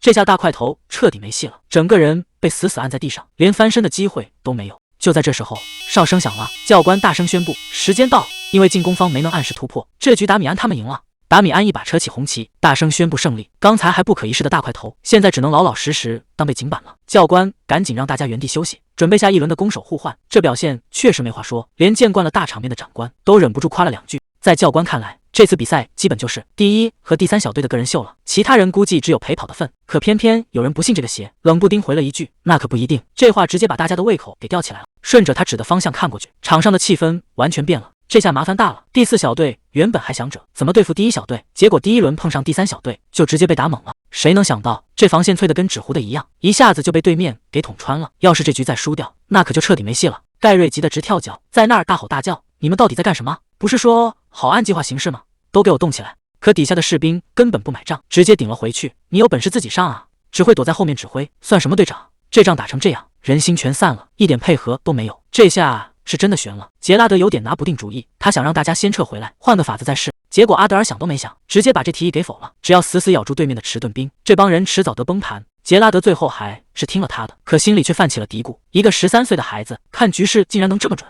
虽然才认识2个星期，但他心里很清楚，这小子绝对大有来。既然战术已经定了，杰拉德立马带人顶了上去，对着阵地大喊：“全给我盯着，持盾兵打，谁也不许后退！”对面这帮人已经彻底急眼了，一边死守一边破口大骂。第4小队的体力和士气早就已经见底了，现在就是在强撑，只要再加一把火，这帮人绝对会因为受不了压力，主动冲出来送死。果然，对面的盾牌手已经快到极限了，手抖得连盾都快举不稳，嘴里一直念叨着撑不住了。杰拉德眼神一冷，知道时机已经成熟，扯开嗓子大喊一声：“第3小队全员进攻！”这一嗓子下去，所有人像下山虎一样扑了过去，两边狠狠撞在一起，场面瞬间乱成一团，到处都是惨叫和怒吼。谁都清楚，这道盾墙要是塌了，比赛也就彻底交代了。杰拉德急得嗓子都快喊哑了：“阿德尔，你小子到底要干什么？”谁能想到，阿德尔根本没打算硬碰硬，他直接把对面的盾牌当成了踏板，借力一蹬，整个人直接飞了起来。这一下，防线彻底成了摆设，他在空中划出一道弧线，直接切进了敌方阵型最薄弱的地方。这下对面是真的要倒大霉了。这一招从天而降，直接把对面的阵型给捅穿了，场面一下子乱成了马蜂窝。盖瑞气的嗓子都破音了：“你们这帮废物到底在干什么？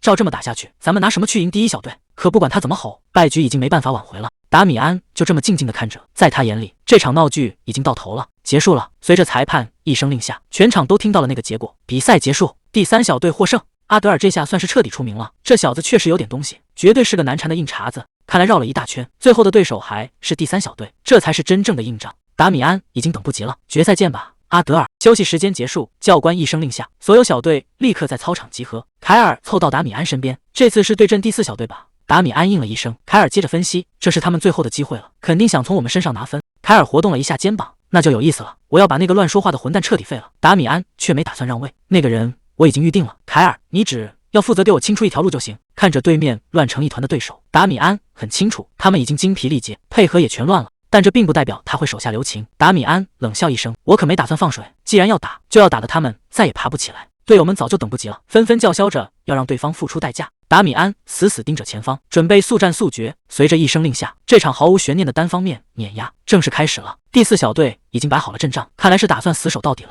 随着裁判一声令下，这场实力悬殊的较量正式开打，两边的人马直接撞在了一起。达米安扫了一眼对面的方阵，虽然对方已经快到极限了，但这阵型摆得比预想中还要稳。其实这种程度的防御，直接硬冲过去也能撞碎，但他可不打算这么简单就结束。既然要赢，就要赢得干干净净。他要让这帮人这辈子都记住什么叫绝对的实力差距。这一撞，对面的防线直接就散架了。谁也没想到，这股蛮力根本就不是人能挡住的。眼看阵型要崩，盖瑞还在那儿拼命喊，让大家使劲顶住，千万不能退。他一边吼一边指挥，让盾卫守住旗帜，再调长毛兵去堵前面的缺口。可惜现在说这些已经晚了。就在他忙着补救的时候，达米安已经找准机会，直接从半空跳到了他面前。达米安冷笑一声，我说过，你们那点战术我早就看穿了。这下他是真的踢到铁板了。这一记重击下去，盖瑞直接被打飞了出去。刚才那股指挥若定的劲儿一下子全没了。但这哥们儿显然还没服气，他咬着牙从地上爬起来，觉得达米安实在是太看不起人了，简直没把他当人看。他随手抓起地上的长矛，发了疯似的冲了上来，嘴里还喊着要一对一单挑，觉得只要拼命就能有胜算。结果呢，达米安连躲都懒得大躲，这种毫无章法的进攻，在他眼里简直就是破绽百出，真可怜。达米安冷冷地吐出2个字，顺手就按住了刺过来的长，就这点本事吗？还没等对方反应过来，手里的家伙就被达米安夺了过去，连武器都拿不稳。这场战斗已经可以画上句号了。达米安反手就是一棍，直接把人掀翻在地。他居高临下的看着对方，冷冷的丢下一句话：在战场上丢了武器，跟自杀有什么区别？你个蠢货！达米安显然没打算就这么收手，他一边蓄力一边警告：记好了，这教训能救你的命，也能送你上西天。这一重击下去，对方连反抗的机会都没有，直接被砸进了土里。教官见状赶紧冲了上来，生怕再打下去就要出人命了。达米安却觉得索然无味，这种程度的对手连热身都算不上，实在是太无聊了。教官看了一眼现场的况，大声宣布了结果。既然第4小队已经没法再战，那么这场比赛到此为止了。第1小队赢了，全场都在疯狂欢呼。凯尔笑得合不拢嘴，这表现确实没话说，不愧是咱们的达米安。看着被抬走的伤员，大家都在小声嘀咕，这小子才13岁啊，怎么能强到这种地步？连旁边的教官都看傻了，直呼这就是个天才，搞不好比咱们这些当老师的还厉害。正聊得起劲呢，背后突然传来一个冷冰冰的声音，问他们在笑什么。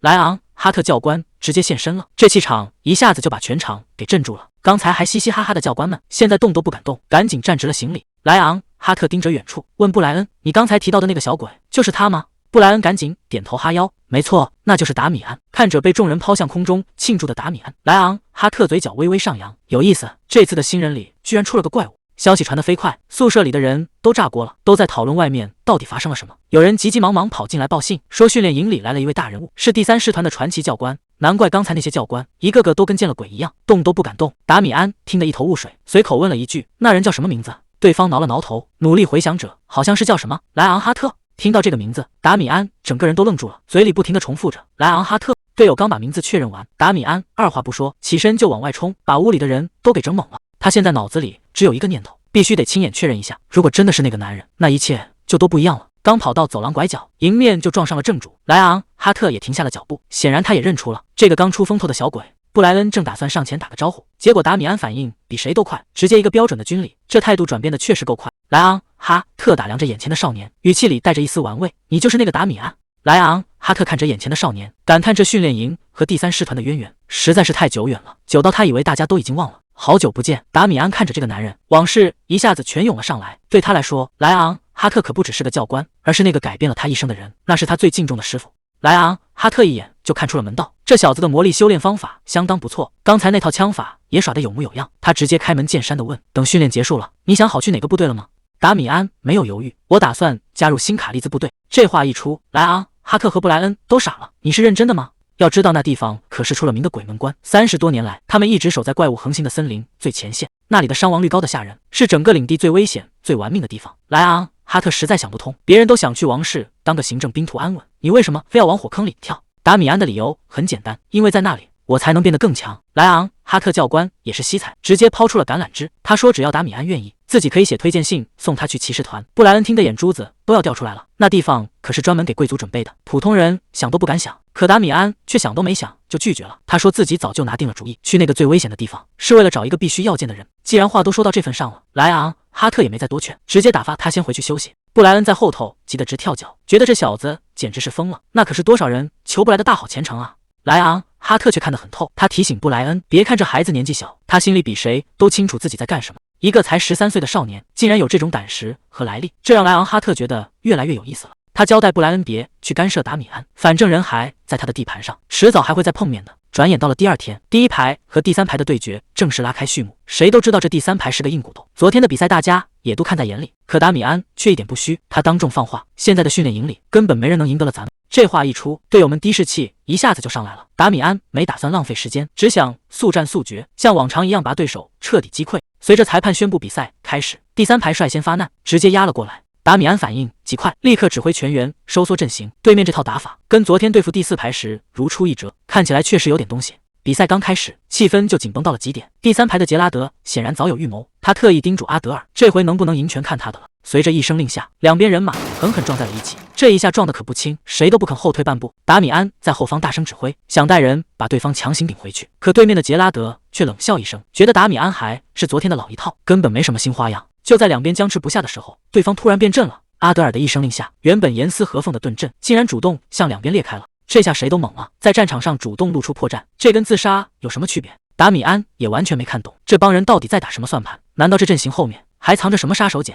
谁能想到这阵型一开，竟然是为了给阿德尔腾地方？这一下力道大的惊人，达米安直接看愣了，对方这根本不是在自杀，而是放出了个怪物。第3排领头杰拉德一看机会来了，立马带人顺着缺口往里冲，想趁乱把阵型彻底搅烂。关键时刻，凯尔强行顶了上去，总算把这波攻势给压住了。可他心里也直犯嘀咕，这小子的怪力到底是怎么回事？达米安在一旁看得清清楚楚，光凭蛮力就能掀翻迟顿手，这阿德尔绝对不是一般人。这种身手一看就是从北方战场上下来的狠角色，可这种怪物怎么会跑到第3训练营来？局势一下子变得复杂了。更麻烦的是，这小子的眼睛从头到尾就没离开过达米安。其实，在比赛开始前，达米安就专门找过凯尔，他心里清楚，只要能把那个叫阿德尔的怪物拖住，对方的阵型就彻底废了。那时候凯尔还没当回事，甚至连阿德尔是谁都不知道。达米安当时只是神秘一笑，说你很快就能见识到了。看着凯尔在场上苦苦支撑，第3排的领头杰拉德笑得那叫一个狂妄。达米安在旁边也看急了，赶紧问凯尔到底能不能行。凯尔这回是真拼了，不管付出什么代价，他都必须把这小子给拦下来。阿德尔心里比谁都清楚，光靠力气硬碰硬，自己根本不是凯尔的对手。既然常规手段没用，那就只能使出最后的杀手锏了。就在这一刻，阿德尔手中的长枪唰的一下，竟然燃起了蓝色的光芒。这下局势彻底变了，谁也没想到阿德尔竟然还藏着这么一手。阿德尔这一下爆发，总算把凯尔的攻势给截住了。周围的人都看傻了，不愧是凯尔，这种冲击力都能硬扛下来。可阿德尔根本没打算收手，只要能把这面盾牌砸烂，剩下的防线就是一张纸。他身上的气息越来越恐怖，这摆明了是要硬碰硬。凯尔心里也直打鼓，这小子看着跟达米安差不多大，这股子怪力到底是从哪来的？简直就像个披着人皮的野兽。就在这一瞬间，阿德尔手里的长枪再次发力，这一下要是接不住，整场比赛就彻底交代了。远处的达米安看得真切，局势已经到了最危险的时候。就在这千钧一发之际，达米安竟然硬生生扛住了这波冲击。这下连对面的阿德尔都愣住了，他怎么也没想到，这小子居然能接下自己的全力一击。阿德尔死死盯着达米安，嘴里还念叨着他的名字，那眼神就像是发现了什么有趣的猎物。还没等他再次发力，场外突然传来了刺耳的哨声，时间到了。教官大声宣布，第3排没能在规定时间内夺旗，这局比赛是达米安他们赢了。阿德尔一脸的不甘心，原本以为能轻轻松松解决战斗，结果却被这群新兵蛋子给拖死了。他冷哼一声，显然是没打过瘾。凯尔这会儿整个人都快虚脱了，达米安赶紧过去问他怎么样。虽然嘴上说着没事，但凯尔那副样子，明眼人一看就知道是强撑着。达米安可不吃这一套，直接黑着脸下了死命令。下一轮比赛，凯尔必须老老实实待在场下休息。凯尔还想再争辩几句，觉得自己骨头又没断，还能再战。可达米安根本不听他废话，这种时候逞英雄，那纯粹是在拿命开玩笑。达米安看得很准，训练还有整整2周，现在要是把身体搞废了，后面就彻底没戏了。他特意给凯尔找了个台阶，让他去后方守旗子。凯尔心里也清楚，达米安这是在顾全他的面子。转眼到了决赛，攻守双方彻底调换，这回轮到他们主动出击了。看着这帮精疲力竭的兄弟，达米安没打算打持久战，他当众放下了狠话：这局比赛5分钟之内必须解决。对面这帮人也不是吃素的，带头的阿德尔已经摆好了防守的架势，就等着达米安他们冲过来。可达米安根本没打算给他们喘息的机会，既然说了5分钟，那就1秒钟都不能多等，只要能把那面蓝旗拔下来，这场决赛就彻底结束了。达米安握紧手里的长枪，这是排级锦标赛的最后一战。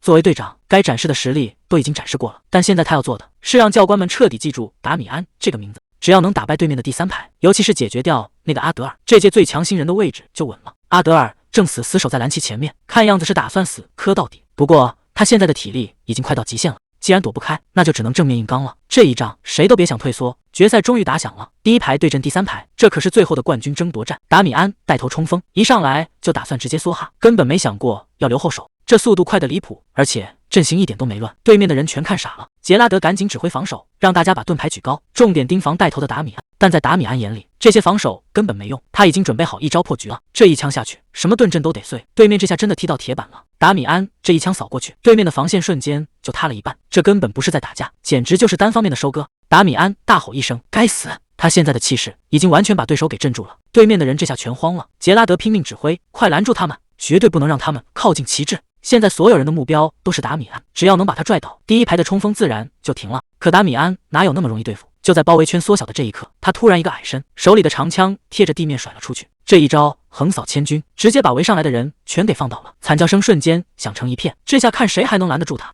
第1排听令，全员集合。杰拉德这下彻底慌了，怎么可能这么快就杀过来了？阿德尔心里很清楚，虽然第1排攻势很猛，但他们这边真正的底牌是那个拥有大法师天赋的天才。阿德尔让杰拉德死守旗帜，这种关键时刻他必须得亲自顶上去了。达米安也感觉到了，真正的硬骨头终于露面了，这就是未来的大将军阿德尔。阿德尔终于按捺不住冲了上来，达米安等的就是这一刻，想要测试自己的极限在哪。这种天才就是最好的磨刀石，刚才那一招只是个幌子，真正的较量现在才开。阿德尔这下彻底爆发了，蓝色的斗气缠绕在长枪上，这威力换个人恐怕连看都看不清。可谁能想到达米安竟然正面接下了这一击，而且他手里的紫色光芒明显也不是好惹的。达米安直接挑衅道：“阿德尔，拿出你全部的本事来，让我看看所谓的天才到底有多强。”达米安这回是动真格了，直接从半空杀了下来，我要全力以赴打倒你。这一下威力太猛了，阿德尔的枪技瞬间就被震碎，2股力量撞在一起，高下立判。阿德尔完全没料到对方的魔力竟然强到这种地步，这小子到底是什么来头？这种魔力操控简直不讲道理，难道他也是那种怪物？阿德尔感觉自己撞上了一堵墙，一堵根本翻不过去的高墙。谁能想到在训练营里竟然会遇到这种级别的对手？达米安一步步逼近，该结束了。阿德尔看这架势，最后的一击要来了。达米安这最后一击根本没打算给对方留余地，这一招你绝对挡不住。阿德尔虽然拼尽全力去防，但在绝对的力量面前，所有的技巧都成了摆设。这一击直接把阿德尔轰飞了出去，连手里的长枪都脱手了，胜负就在这1秒分了出来。阿德尔这下摔得不轻，他怎么也没想到自己竟然会被人正面碾压。可达米安根本没打算停手，趁着对方还没站稳，他已经全速冲了过去。阿德尔咬着牙想爬起来，可身体已经不听使唤了。这种被彻底击溃的感觉，他还是第一次体会到。现在阿德尔已经倒下，那面象征胜利的蓝旗就在达米安眼前了。这面旗子一到手，这场决赛总算是尘埃落定了。阿德尔虽然输了，但这一仗打得确实够硬气。达米安拿着战利品，直接走到了这位对手面前。达米安笑着说：“打得不错，阿德尔。”阿德尔虽然不甘心，但还是大方的表示：“恭喜你，不过下次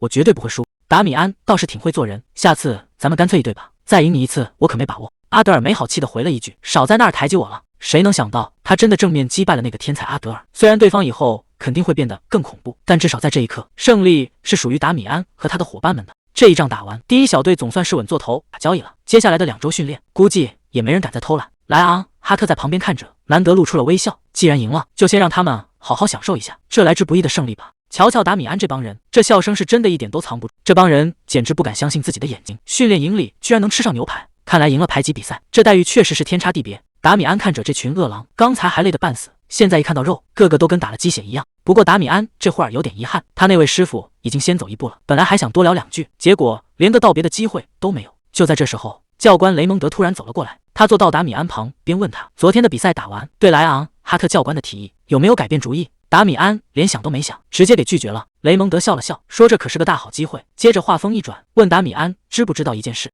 原来莱昂、哈特教官也给阿德尔开了同样的条件。雷蒙德盯着达米安问，你觉得那孩子会怎么选？达米安头都没抬，不管阿德尔选什么，他都尊重，毕竟那是阿德尔自己的人生。雷蒙德听完直接乐了，直夸达米安这小子有意思，本来还想再劝劝他，现在看这架势，估计说什么都没用了。既然劝不动，雷蒙德索性举起酒杯，对着大伙儿喊了一嗓子，这2周大家都辛苦了。可谁能想到，雷蒙德心里其实另有打算，骑士团那边已经开始加练了。这顿饭吃完，好日子也就到头了。日子过得飞快，转眼就到了训练的第3周，也是最后冲刺的时候了。教官在旁边扯着嗓子喊，让大家再使点劲儿，动作再快一点。现在这帮新兵跟刚来的时候完全不一样了。达米安在一旁看着，发现大家伙儿的态度全变了，不光是他们自己小队，整个第3训练营现在全都在憋着一股劲儿。这进步确实挺吓人，那场排级比赛简直成了大伙儿的强心针。教官刚喊完休息5分钟，这帮人总算能喘口气了。凯尔凑到达米安身边，神神秘秘地问他听说了没？原来第4排在那场比赛之后，整支队伍直接散架了，听说不少人都卷铺盖走人了，尤其是盖瑞，比赛一输，人直接就没影了。这事儿现在都成了大家的笑柄。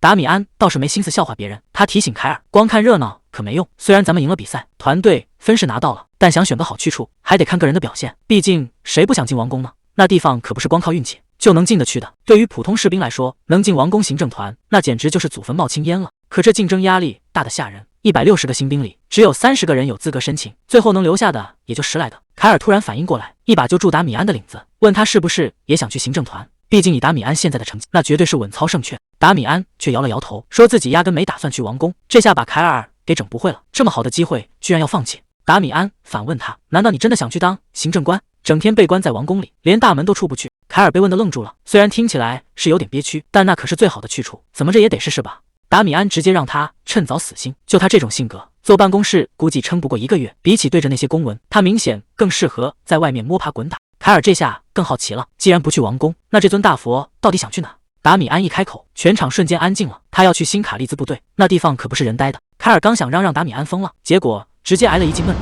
这下总算清静了。虽然挨了打，但凯尔反而笑得更欢了，他就喜欢达米安这股疯劲儿。教官这一嗓子把大伙儿全喊了回去，听这口气，教官也觉得可惜，毕竟像达米安这种尖子生，居然主动放弃了去王宫享福的机会。时间过得飞快，转眼间这1个月的魔鬼训练总算熬到了头。全团新兵整整齐齐站在操场上，马鲁斯站在台上，看着这群脱胎换骨的小伙子，心里估计也挺感慨。达米安看着熟悉的营地，心里直犯嘀咕，这日子过得也太快了，感觉昨天才刚拎着包进门，今天就要各奔东西了。马鲁斯在台上做最后的动员，希望大家离开这儿以后能变得更强更成熟，这不仅是期许，更是以后保命的本钱。就在达米安走神的时候，雷蒙德在旁边小声提醒了他一句。随着教官一声令下，所有人齐刷刷的敬礼，这最后一声口号喊得震天响。但这之后，大家可就要奔赴各自的战场了。雷蒙德宣布结业仪式正式结束，接下来就是最刺激的环节，他要公布这次训练营的前5名。全场瞬间安静的掉根针都能听见。第1名果然没跑，就是第1排的队长达米安。这下达米安总算能松口气了，这段时间的拼命总算换来了这个实至名归的荣誉。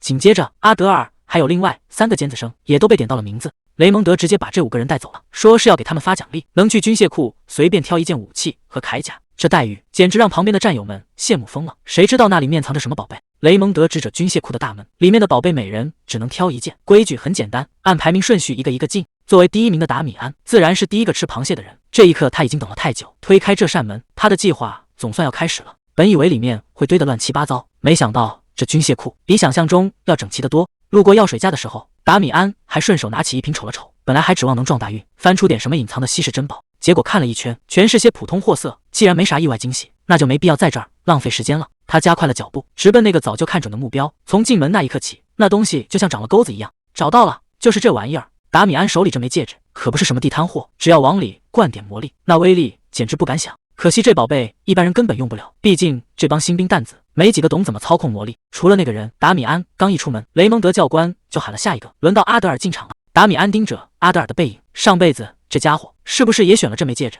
毕竟以阿德尔的本事，不可能察觉不到这东西的特殊。真想看看他最后会带什么出来。结果还没等多久，阿德尔就出来了，这速度快得离谱。达米安这下是真的被惊到了，绝对没看错。阿德尔手里拿的那枚文章，分明属于一个早就灭亡的王国。之前还在纳闷，这小子怎么小小年纪就能把魔力用得这么溜？现在看来，阿德尔的身份绝对不简单。难道他跟那个消失的王国真的有什么血缘联系？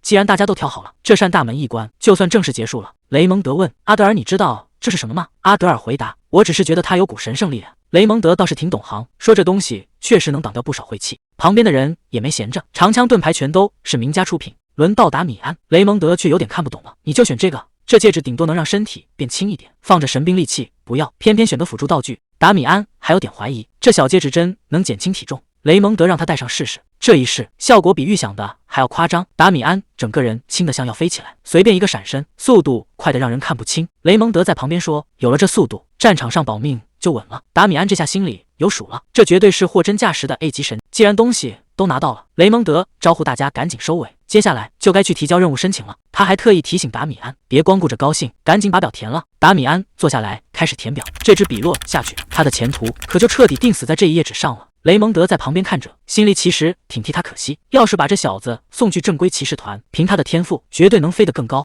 达米安把表一递，写好了。雷蒙德接过来扫了一眼，知道了。虽然知道达米安有本事，但雷蒙德还是忍不住多啰嗦几句。我知道你一个人也能行，但那个地方是真的凶险，千万要多加小心。达米安回应道：“我会的，谢谢你替我操心。这一关总算试过了。”雷蒙德安慰他：“这1个月辛苦你了，等过几天通知一到，你就能去新岗位报道了。终于要出发去那个地方了。”达米安推门走出去，心里这滋味还真有点说不上来。达米安刚要走，阿德尔就从后面追了上来。看来教官已经把消息告诉他了。阿德尔心里实在想不通，凭你的本事进骑士团不是轻而易举吗？为什么要放弃这种大好前程？达米安倒是看得很开，他说那里不适合自己，每个人都有该去的地方。见劝不动，阿德尔也没再多说什么，他已经拿到了教官的推荐，准备正式加入骑士团了。达米安听了挺欣慰，直夸他选得对，说他一定能在那里大展拳脚。阿德尔直接被气笑了，你自己不肯去，反倒夸我选得好。达米安，你这人真是没法沟通。不过玩笑归玩笑，阿德尔最后还是认真的提醒了一句，你申请的那个新卡利兹小队可是出了名的龙潭虎穴，这一去千万要多加小心。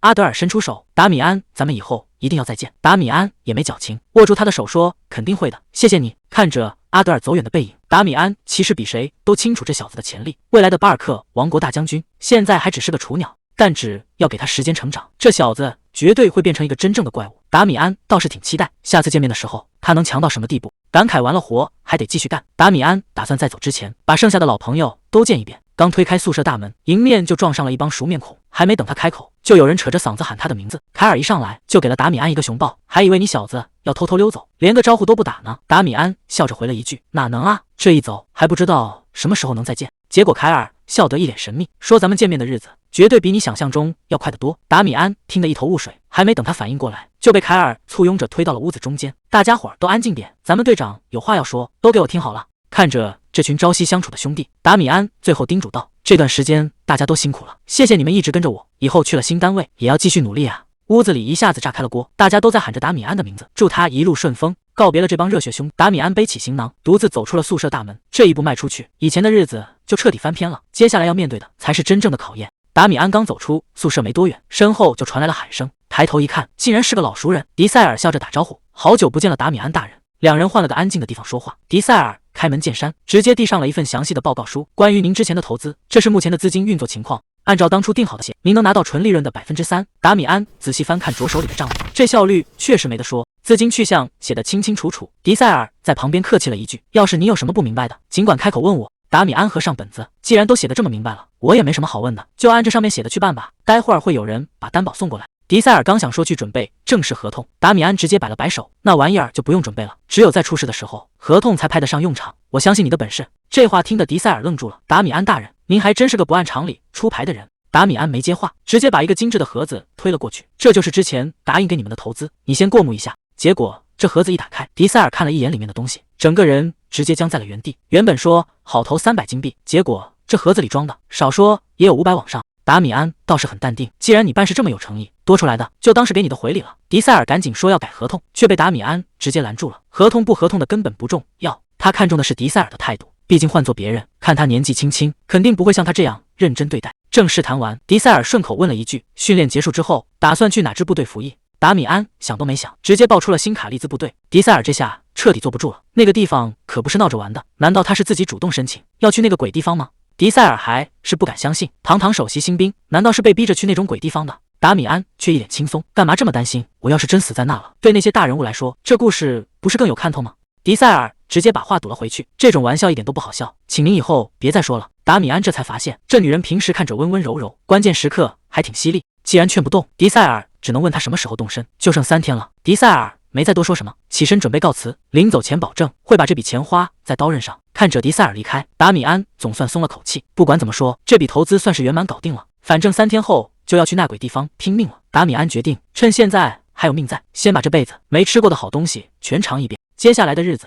他简直是放飞自我了，大口喝酒，大串撸肉，累了就随便找个地方一躺。这小日子过得哪像是要去送死的样？3天时间一晃就过，达米安背上行囊，准时出现在了森林入口，该带的东西都带齐了。现在出发，时间正好。按理说这会儿该头也不回的往前走，可达米安却突然停住了，有人在后面叫他。凯尔背着个大包，笑得那叫一个灿烂。我就说咱们很快会再见吧。达米安看着走过来的凯尔，心里突然有种不祥的预感，这家伙该不会是认真的吧？凯尔一把搂住达米安的肩膀，说咱们哥俩的缘分哪能只在训练营就结束了？原来凯尔也申请了去那个最危险的新卡利兹部队。既然决定一起拼命，凯尔背起行囊，准备带达米安正式上路了。还没走2步，后头就传来了喊声，迪塞尔急匆匆地追了上来，总算是在出发前把人给拦住了。凯尔也是一头雾水，这荒郊野岭的，他怎么还拉了一辆马车过来？迪塞尔笑着解释说，这一路山高水远，特意给他们准备了代步工具，不光有车，里面还塞满了干粮和物资。达米安这下更纳闷了，非亲非故的，这里送的也太重了吧？迪塞尔笑着说，这只是在回礼，就像达米安之前照顾他们公司向来有恩必报，所以才紧赶慢赶，在2人出发前把东西凑齐。凯尔在旁边都看傻了，这出手也太阔绰了，简直是一点都不心疼钱。迪塞尔接着又补了一句，既然达米安之前提过以后会加大投资，那现在这些准备也是应该的。达米安听完直接乐了，这谎撒的可真不怎么样。不过迪塞尔倒是比想象中更有意思，既然话都说到这份上了，达米安也不再推辞，打个招呼就准备动身。迪塞尔恭恭敬敬的送行，祝他一路顺风。随着达米安跨上马车，这段新的旅程总算是要跑起来了。看着马车渐渐跑远，这趟买卖算是做成了。马车一路颠簸，总算快到目的地了。凯尔在车里被晃得够呛，这路也太破了，要是真靠2条腿走过来，估计命都要丢半条。达米安掀开帘子往外看，既然能看到驻军要塞，说明离埃尔卡姆不远了。可奇怪的是，这大白天的，路上竟然一个活人都没见着。达米安觉得可能是因为附近怪物太多，大家都躲进森林里去了。可他哪知道，那片林子里早就已经没剩下几个活口了。这里的村民全靠采摘一种叫阿曼乔的草药过日子，这玩意儿生吃能让人发疯，可要是处理好了，那就是千金难买的万灵药。整个王国60%的药材供应全指望这片林子，所以就算林子里怪物再多，当地人也只能硬着头皮留下。马车总算停稳了，达米安提议咱们先去部队报道。凯尔应了一声，2人背起行囊，正式踏进了这座边境小镇。可走着走着，凯尔突然停下了，他看着眼前这栋阴森森的建筑，心里直发毛。该不会就是这地方吧？凯尔一脸嫌弃，这地方真的能住人吗？感觉随便推一下，整栋楼都得塌了。达米安没接话，他盯着地上的暗红色，那是还没干透的血迹。凯尔刚想再抱怨2句，达米安突然示意他噤声。有人过来了，远处走来一队士兵，领头的男人满脸胡茬，额头上那道十字伤疤格外扎眼，正是塔里翁。这群人一言不发，浑身散发着一股死气。塔里翁连看都没看他们一眼，径直带着人走进了阴影里。看着这群人的背影，凯尔忍不住打了个冷战，这哪像是军营啊，简直跟进了鬼屋没区别。达米安忍不住叹了口气，早点习惯吧，这地方的人每天都在跟死神抢命。达米安想起了一些往事，那时候大家还没这么死气沉沉。达米安站在新兵担子面前问，当兵的最重要的是什么？底下这帮人倒是挺积极，有的说要听话，有的说要多杀敌，甚至还有人喊着要为国捐躯。结果达米安听完，二话不说，直接给带头的来了一巴掌，这下把大家都打懵了。挨揍的士兵还挺委屈，凭啥就打我一个呀？达米安冷冷地抛出一句话，刚才那个回答简直烂透了。在他眼里，什么荣誉和勋章都是虚的，当兵的最要紧的就是活下去，为了保命可以不择手段，这就是他教给新兵的第一课。达米安自嘲地笑了笑，当初拼了命教他们怎么生存，结果最后自己却死了。他招呼凯尔赶紧跟上，别在门口磨蹭。凯尔这会儿有点退缩了，刚才塔里翁那帮人的样子确实把他吓得够呛。达米安可没心思安慰他，既然是来变强的，那就没理由在这儿浪费时间。可凯尔心里还是没底，刚才那些人的样子真的太不对劲了。凯尔看着那阴森森的入口，心里直打鼓，这气氛也太压抑了，要不咱们再等等。达米安根本没理他，背着行囊头也不回地往里走。凯尔一看这架势，只能硬着头皮追上去。等等我也来。刚进要塞，里面就传来一阵摔东西的声音，一个是兵器的破口大骂，这帮驻军简直不是人。原来他们被坑惨了，上头说只有几个兽人，结果冲过去一看，对面足足有30多个，甚至还有个兽人法师。这哪是去打仗，这分明是让人去送死。看着满地的伤员，大家的情绪都到了崩溃边缘。有人指着旁边的战友说，这家伙的胳膊都快断了，要是再不赶紧治，估计就要被强行退伍了。对于这群被抛弃的士兵来说，这里不是什么避风港，而是一个随时会没命的泥潭。在这里退伍根本就不是个选项，要么在牢里烂掉，要么死在这个地狱，或者被榨干最后一点价值后像垃圾一样被扔掉。看着重伤的战友，当兵的都炸了，这种身体状况要是被赶出去，那跟直接送命有什么区别？就在大家绝望的时候，塔里翁站了出来，他让大家赶紧去请医生和神官，先把命保住再说。可现实很残酷，总部那帮人根本不管报销，靠他们那点死工资，连药费的零头都凑不齐。塔里翁二话不说，直接把自己的钱袋甩在了桌上，让大家拿去救急。这下连旁边的士兵都急了，这钱可是塔里翁攒了很久，准备给老母亲做手术用的救命钱。为了这帮兄弟，他这是把自己的后路都给断了。塔里翁这一带头，剩下的兄弟们也坐不住了。有人说家里老娘的情况稳住了，这钱能先拿出来救济。紧接着，一个接一个的钱袋子全砸在了桌上。马克也想凑一份子，结果刚把钱掏出来，就被旁边的老兵一嗓子吼了回去，说他一个刚来的新兵蛋子，自己那点债还没还清呢，就别在这儿凑热闹了。可马克这孩子实诚，硬是把钱递了过去，坚持要帮这个忙，这股子傻劲儿，连刚才骂他的老兵都听得心里发酸。塔里翁看在眼里，没再多说什么，只是让手下赶紧去神庙请个神官回来，毕竟救人这事儿光有钱可不够。塔里翁随口问了一句，马克，你今年多大了？马克回答18岁。这句回答让塔里翁沉默了很久。塔里翁搂着马克，感叹这最小的弟弟居然已经在这儿待满1年了，只要查尔斯能熬过这一关，大家心里还能好受点。结果话音刚落，外头就有人急匆匆的喊报告，说是上次那几个新兵全都没影了。塔里翁这下算是听明白了，那帮本该在战后转正的新人，这是集体当了逃兵啊。他叫上身边的士兵，头也不回的往外走。既然有人跑了，那就要去把缺口补上。塔里翁坐在办公桌后，打量着眼前这2个新兵，你们就是这次招来的新人？凯尔和达米安站得笔直，大声回答，是的，长官。塔里翁扫了一眼凯尔，觉得这汉子长得挺结实，看着像是个能干活的料。可当他转头看向旁边，眉头一下子就皱起来了。这孩子才13岁。达米安面无表情地应了一声，是的，长官。塔里翁看着瘦小的达米安，心里直犯嘀咕，这孩子比当年的戴安娜还要瘦弱，到底是怎么想的，非要跑来这种地方送死？他无奈地翻了翻手里的资料，现在的年轻人真是越来越让人看不懂了。凯尔看长官瞧不起达米安，赶紧帮腔说，这小子可是第1名毕业。塔里翁听完冷笑一声，第1名，在他眼里，训练营那点本事在这根本不够看。达米安倒是淡定得很，直说自己心里有数。这下塔里翁更纳闷了，明知道是火坑还非要往里跳。既然劝不动，塔里翁也懒得再费口舌，直接叫来个士兵，让他带着2个新人去领床位休息。这一走，他们的新兵生活就算正式开始了。马克一边带路一边交代，在咱们这儿可没那么多讲究，什么班长连长的通通没有，除了刚才见到的队长和副队长，剩下的全看谁命硬活得久。推开宿舍大门，马克随手往里一指，那边的床位你们随便挑，反正你们也住不了几天。这话听着可太刺耳了，凯尔当场就变了脸，你这话什么意思？马克冷冷地回了一句，我在这儿待了1年，到现在还被叫做新人，你品品这背后的意思。凯尔还没来得及接话，马克回身就是一记重踢，直接把这壮汉踹翻在地。这下凯尔彻底懵了，刚才还只是动嘴皮，怎么说动手就动手了？马克冷冷地丢下一句，在我之后进来的那些人，现在全都在地底下躺着呢。这话听得凯尔后背发凉，赶紧缩到达米安身后，连大气都不敢喘。马克也懒得再废话，头也不回地往外走，先把行李放下，把这屋子给我打扫干净，剩下的事回头再说。看着马克走远，凯尔这才敢骂出声，这家伙到底什么毛病，简直是个疯子。他转头看向达米安，发现这小子表现得太淡定了，你到底为什么要来这儿？达米安随口回了一句，没为什么，只是觉得这里跟以前比起来一点都没变。这话听着可就有点深意了，一个13岁的孩子怎么会觉得这儿眼熟？凯尔没想那么多，拉着达米安就开始干活，管他变没变，先把这破地方收拾出来再说。凯尔看着达米安那股认真劲，简直不敢相信自己的眼睛，你还真打算老老实实打扫啊？达米安头也不回的回了一句：“既然要干，那就要干得漂亮点，毕竟这可是咱们入伍后的第一个任务。”说完，他还笑眯眯的把抹布递了过去，让凯尔也跟着使劲。凯尔这下彻底炸了，老子是来当兵打仗的，不是来给你当保洁员的。营地的军需处，刚才还不可一世的马克，这会儿正一个人在那儿发愁。谁能想到，这个在新人面前横着走的老兵，心里其实比谁都虚。他闭上眼，嘴里嘟囔着：“这地方真是让人打心底里觉得害怕。”马克想起了以前，那时候他也带过新人，甚至还会主动去关心他们。马克安慰身边的战友：“第一次任务别紧张，盯着我怎么做就行。今天的目标都很简单。”可他当时还是太天真了，在这鬼地方，哪怕只是走个神，命就直接没了。这就是新卡利兹的真相，一个活生生的地狱。不管你之前有多想活命，在这里都只是个概率问题。看着满地的墓碑，马克终于想通了。从那以后，他再也没记过任何人的名字，反正过不了几天，这些人都会变成土里的骨头。既然注定要消失，又何必浪费感情去记住呢？虽然马克嘴上说不想记新人的名字，但达米安那小子的眼神却一直在他脑子里转悠，总觉得那孩子看自己的样子，就像早就认识一样。同伴把修好的长矛递了过来：“马克，你的家伙石弄好了。”马克道了声谢，正准备拿东西走人，同伴却突然提起了刚才的事。刚才跟着你那个傻大个也是这次的新兵。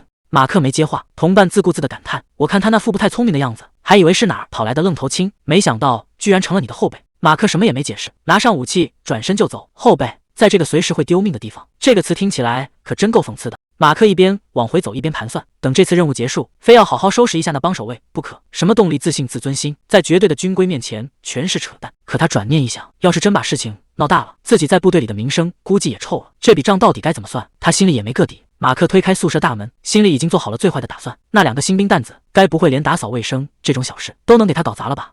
结果门一开，马克整个人都傻了，这还是他认识的那个破宿舍吗？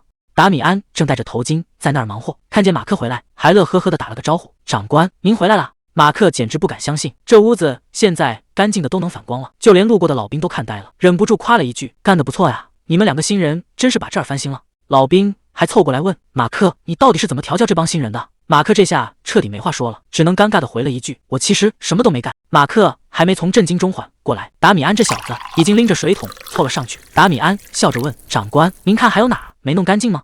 马克整个人都麻了，平时那帮新兵蛋子拿个抹布晃两下就算完事了，可这屋子现在亮的都能当镜子使，难道这就是传说中的用极致的优秀来反抗长官？就在马克发愣的时候，身后突然传来一阵笑声，塔里翁大步走进来，看着这焕然一新的宿舍，塔里翁大笑着夸奖：“不错呀，这地方简直跟新盖的一样。”旁边的人全看傻了，谁见过塔里翁笑成这样？这可是个出了名的冷面教官。还没等大家反应过来，塔里翁脸色突然一沉，他盯着达米安他们，冷冷地丢下一句话：“你们两个给我站出来，这全是你们俩干的。”达米安和凯尔站得笔直，大声回了一句：“是的，长官。”塔里翁觉得奇怪，这种苦差事随便糊弄一下不就行了，干嘛非要这么拼命？达米安倒是实诚，说这是马克长官下的死命令，既然是前辈交代的，那必须得玩命干好。塔里翁这种老江湖，看人准得很，他一眼就瞧出来，这两个新人不简单。那个叫凯尔的大个子底子不错，只要稍微带，绝对是前线的一把好手。可轮到达米安的时候，塔里翁心里咯噔一下，这小子哪是什么普通新兵，这气场根本藏不住，一个训练营的第一名，放着好日子不过，非要跑到这鬼地方来吃土。塔里翁虽然想不通，但他知道这小子身上肯定藏着大秘密，既然人已经到了自己手里，那接下来的日子可就有意思了。塔里翁突然扯开嗓门，把所有人的注意力都给拽了过来。既然看中了这两个苗子，他可不打算藏着掖着，直接一手一个把达米安和凯尔给拎到了前排。塔里翁大声宣布：“从今天开始，这俩小子就是咱们自己人了，大伙儿都给我好好关照关照。”凯尔这下总算松了口气，达米安也跟着露出了笑容。看来这第一步，他们算是稳稳当地踩住了。深夜的营帐里，马克突然问了个挺沉重的话题：“达米安，你觉得这场仗什么时候能打完？真的会有结束的那天吗？”达米安倒是挺干脆，投降不就完了？这话听者像在开玩笑，其实大家都清楚，这日子根本看不到头。马克沉默了一会儿，突然冒出一句：“达米安，你可千万别死在我前头。”达米安听乐了：“你这是吃错药了吧？大半夜的在这煽什么情？”可马克没接茬，只是非要让他给个承诺。那时候达米安没正面回答，可后来想想，这个承诺他确实守住了。战场上只剩下死一般的寂静，达米安确实还活着，可那个让他先活下去的人已经再也站不起来了。这梦做得真让人心烦。达米安睁开眼，心里全是堵得慌的陈年旧事。既然闭上眼就没个清静，那干脆别睡了，趁着天还没亮去练功。可谁能想到，这大半夜的后山树林里竟然已经有了动静。这挥剑的声音一听就是个狠色，到底是谁在这时候加练？走近一看，原来是马克。看来想在这乱世活下去，谁都不敢偷懒。马克这家伙打这时候岂就是个训练狂了？不过达米安一眼就瞧出了不对劲，你一个靠速度吃饭的，非要抡这种笨重的大剑干什么？这不明摆着自废武功吗？上辈子这家伙也是个死脑筋，为了让他换把趁手的家伙，那是费了老鼻子的劲了。现在要是过去指手画脚，估计马克能直接给他一拳。算了，刚攒下的一点交情，没必要在这儿给败光了。等以后找个合适的机会再说吧。看着眼前这片荒凉的山脉，老兵们忍不住吐槽：这鬼地方真是看多少遍都觉得恶心。看样子今天的训练强度不小，这帮家伙闲得发慌，竟然拿新兵能不能撑住来打赌。10个银币赌他们撑不过上午，20个银币赌他们练完就趴下。在这些老兵眼里，新来的就是拿来找乐子的工具。凯尔听得火冒三丈，这帮人也太不把新兵当人看了。可达米安却一脸淡定，这种破事在军营里早就见怪不怪了。既然没人出来管，那这气氛确实是烂透了。凯尔还在那儿生闷气，一转头，达米安已经不见了人影。谁也没想到，达米安竟然直接凑到了老兵堆里，算我一个。听着挺有意思的，这下轮到老兵们猛了，当事人竟然亲自下场，这小子到底想玩什么花样？老兵们一看这新兵蛋子凑过来，都乐坏了。小子钱多的没处花是吧？达米安可不是来送钱的，他想玩个大的，直接把赌注翻了个倍，1枚金币，赌今天训练的第1名就是他自己。这下全场都炸锅了，老兵们笑得合不拢嘴，这哪是打赌，简直是送财童子。既然你这么有种，那咱们也加点彩头，你要是输了，就要给我们当1个月跑腿的。这帮老油条摆明了想把达米安往死里整，可达米安连话都没断一下，既然赌注都这么大了，那我也再加一个条件，这小子到底还憋着什么坏水？还有一个条件，达米安这回胃口可不小，要是他赢了，他要1个月训练时间的绝对自由。这在纪律森严的军营里，简直就是痴人说梦。老兵们正想嘲笑他没睡醒，结果塔里翁竟然站了出来，成交了。队长这一开口，全场老兵都傻眼了，谁也没想到塔里翁不仅没生气，还想把这把火烧得更旺点。塔里翁转头叫住了马克，你也跟着一起赌。马克这下尴尬了，他可不想陪着新兵蛋子胡闹。塔里翁直接使出了激将法，怎么怕输给新人丢人？马克冷哼一声，输是不可能输的，只是觉得这钱花的没意义。既然这样，塔里翁大手一挥，你的那份赌注我替你出了。塔里翁当众拍了板，新兵只要你能赢过这帮老兵，自由时间绝对少不了你的。可他心里其实直犯嘀咕，这小子看着瘦瘦弱弱的，真不知道带他来前线是对是错。这话一出，旁边的老兵们可坐不住了，臭小子，待会儿有你哭的时候。面对挑衅，达米安一句话都没回。其实这一切都在他的计划之中，要点自由时间只是个幌子，他真正想做的是彻底改变这支死气沉沉的队伍。这种混吃等死的氛围，迟早会把所有人带进坟墓。他必须得到那个搅局的人，把这滩死水给彻底搅浑。塔里翁可没打算给他们喘息的机会，大手一挥，训练正式开始。今天的项目是扛着这些沉甸甸的原木长跑，目标只有一个，扛着他们冲上那座岩石山。这下老兵们可炸了锅了，队长，这跟平时的训练完全不一样啊！这种苦差事让那帮新兵蛋子去不就行了，干嘛非要拉上我们受罪？塔里翁可不吃这一套，少废话，赶紧给我扛起来！谁要是敢偷懒，今天就别想在这混了。这帮老兵虽然嘴上抱怨，但队长的命令谁也不敢违抗，只能一个个扛起原木，开始往山上挪。队长今天到底是吃错什么药了？平时可没这么狠。老兵们心里都清楚，这绝对是冲着那几个新兵去的。这种强度的训练，那帮新人肯定连一半都撑不下来，到时候看他们怎么收场。马克正卖力地往上爬，突然觉得周围安静的有点过头。那个叫达米安的新兵呢？刚才不还在后头磨蹭吗？他猛地一回头，整个人直接傻了，这哪是在爬山啊？这小子简直是在山坡上起飞了。谁能想到达米安已经把所有人甩得没影了？他看了看手上的戒指，这玩意儿简直就是个外挂，不仅能减轻自己的负担，连肩膀上这根沉甸甸的原木现在轻得跟牙签没两样。这回真是捡到宝了。达米安回头瞅了一眼山底下那帮刚才还不可一世的老兵，现在一个个跟蜗牛爬一样，这距离拉开的怕是连他的尾灯都看不着了。这帮老兵里也就马克还能看，看这架势确实比一般人强不少，估计再过一会儿也能爬上来。原本还以为这家伙在训练营拿第一是有多厉害，现在看来也就那么回事吧。这下胜负已定了，达米安第一个站到了山顶，这哪是比赛啊，简直就是单方面的降维打击。塔里翁在旁边看得清清楚楚，这小子不仅拿了第一，而且还是甩开大部队一大截。这下老兵们的脸可真没地方搁。塔里翁看着山顶，心里已经有了盘算，连最强的老兵都输了，这回真是捡到了个了不得的宝贝。他大声宣布训练结束，可还没等大家伙喘口气，气氛突然就不对了。一个士兵指着远处的营地，声音都变了调。塔里翁顺着看过去，原本平静的营地主楼，现在竟然变了样。那是一面鲜红的旗帜，在军队里，这颜色可不是闹着玩的。一级紧急信号，这下别说训练了，真正的麻烦恐怕已经杀到家门口了。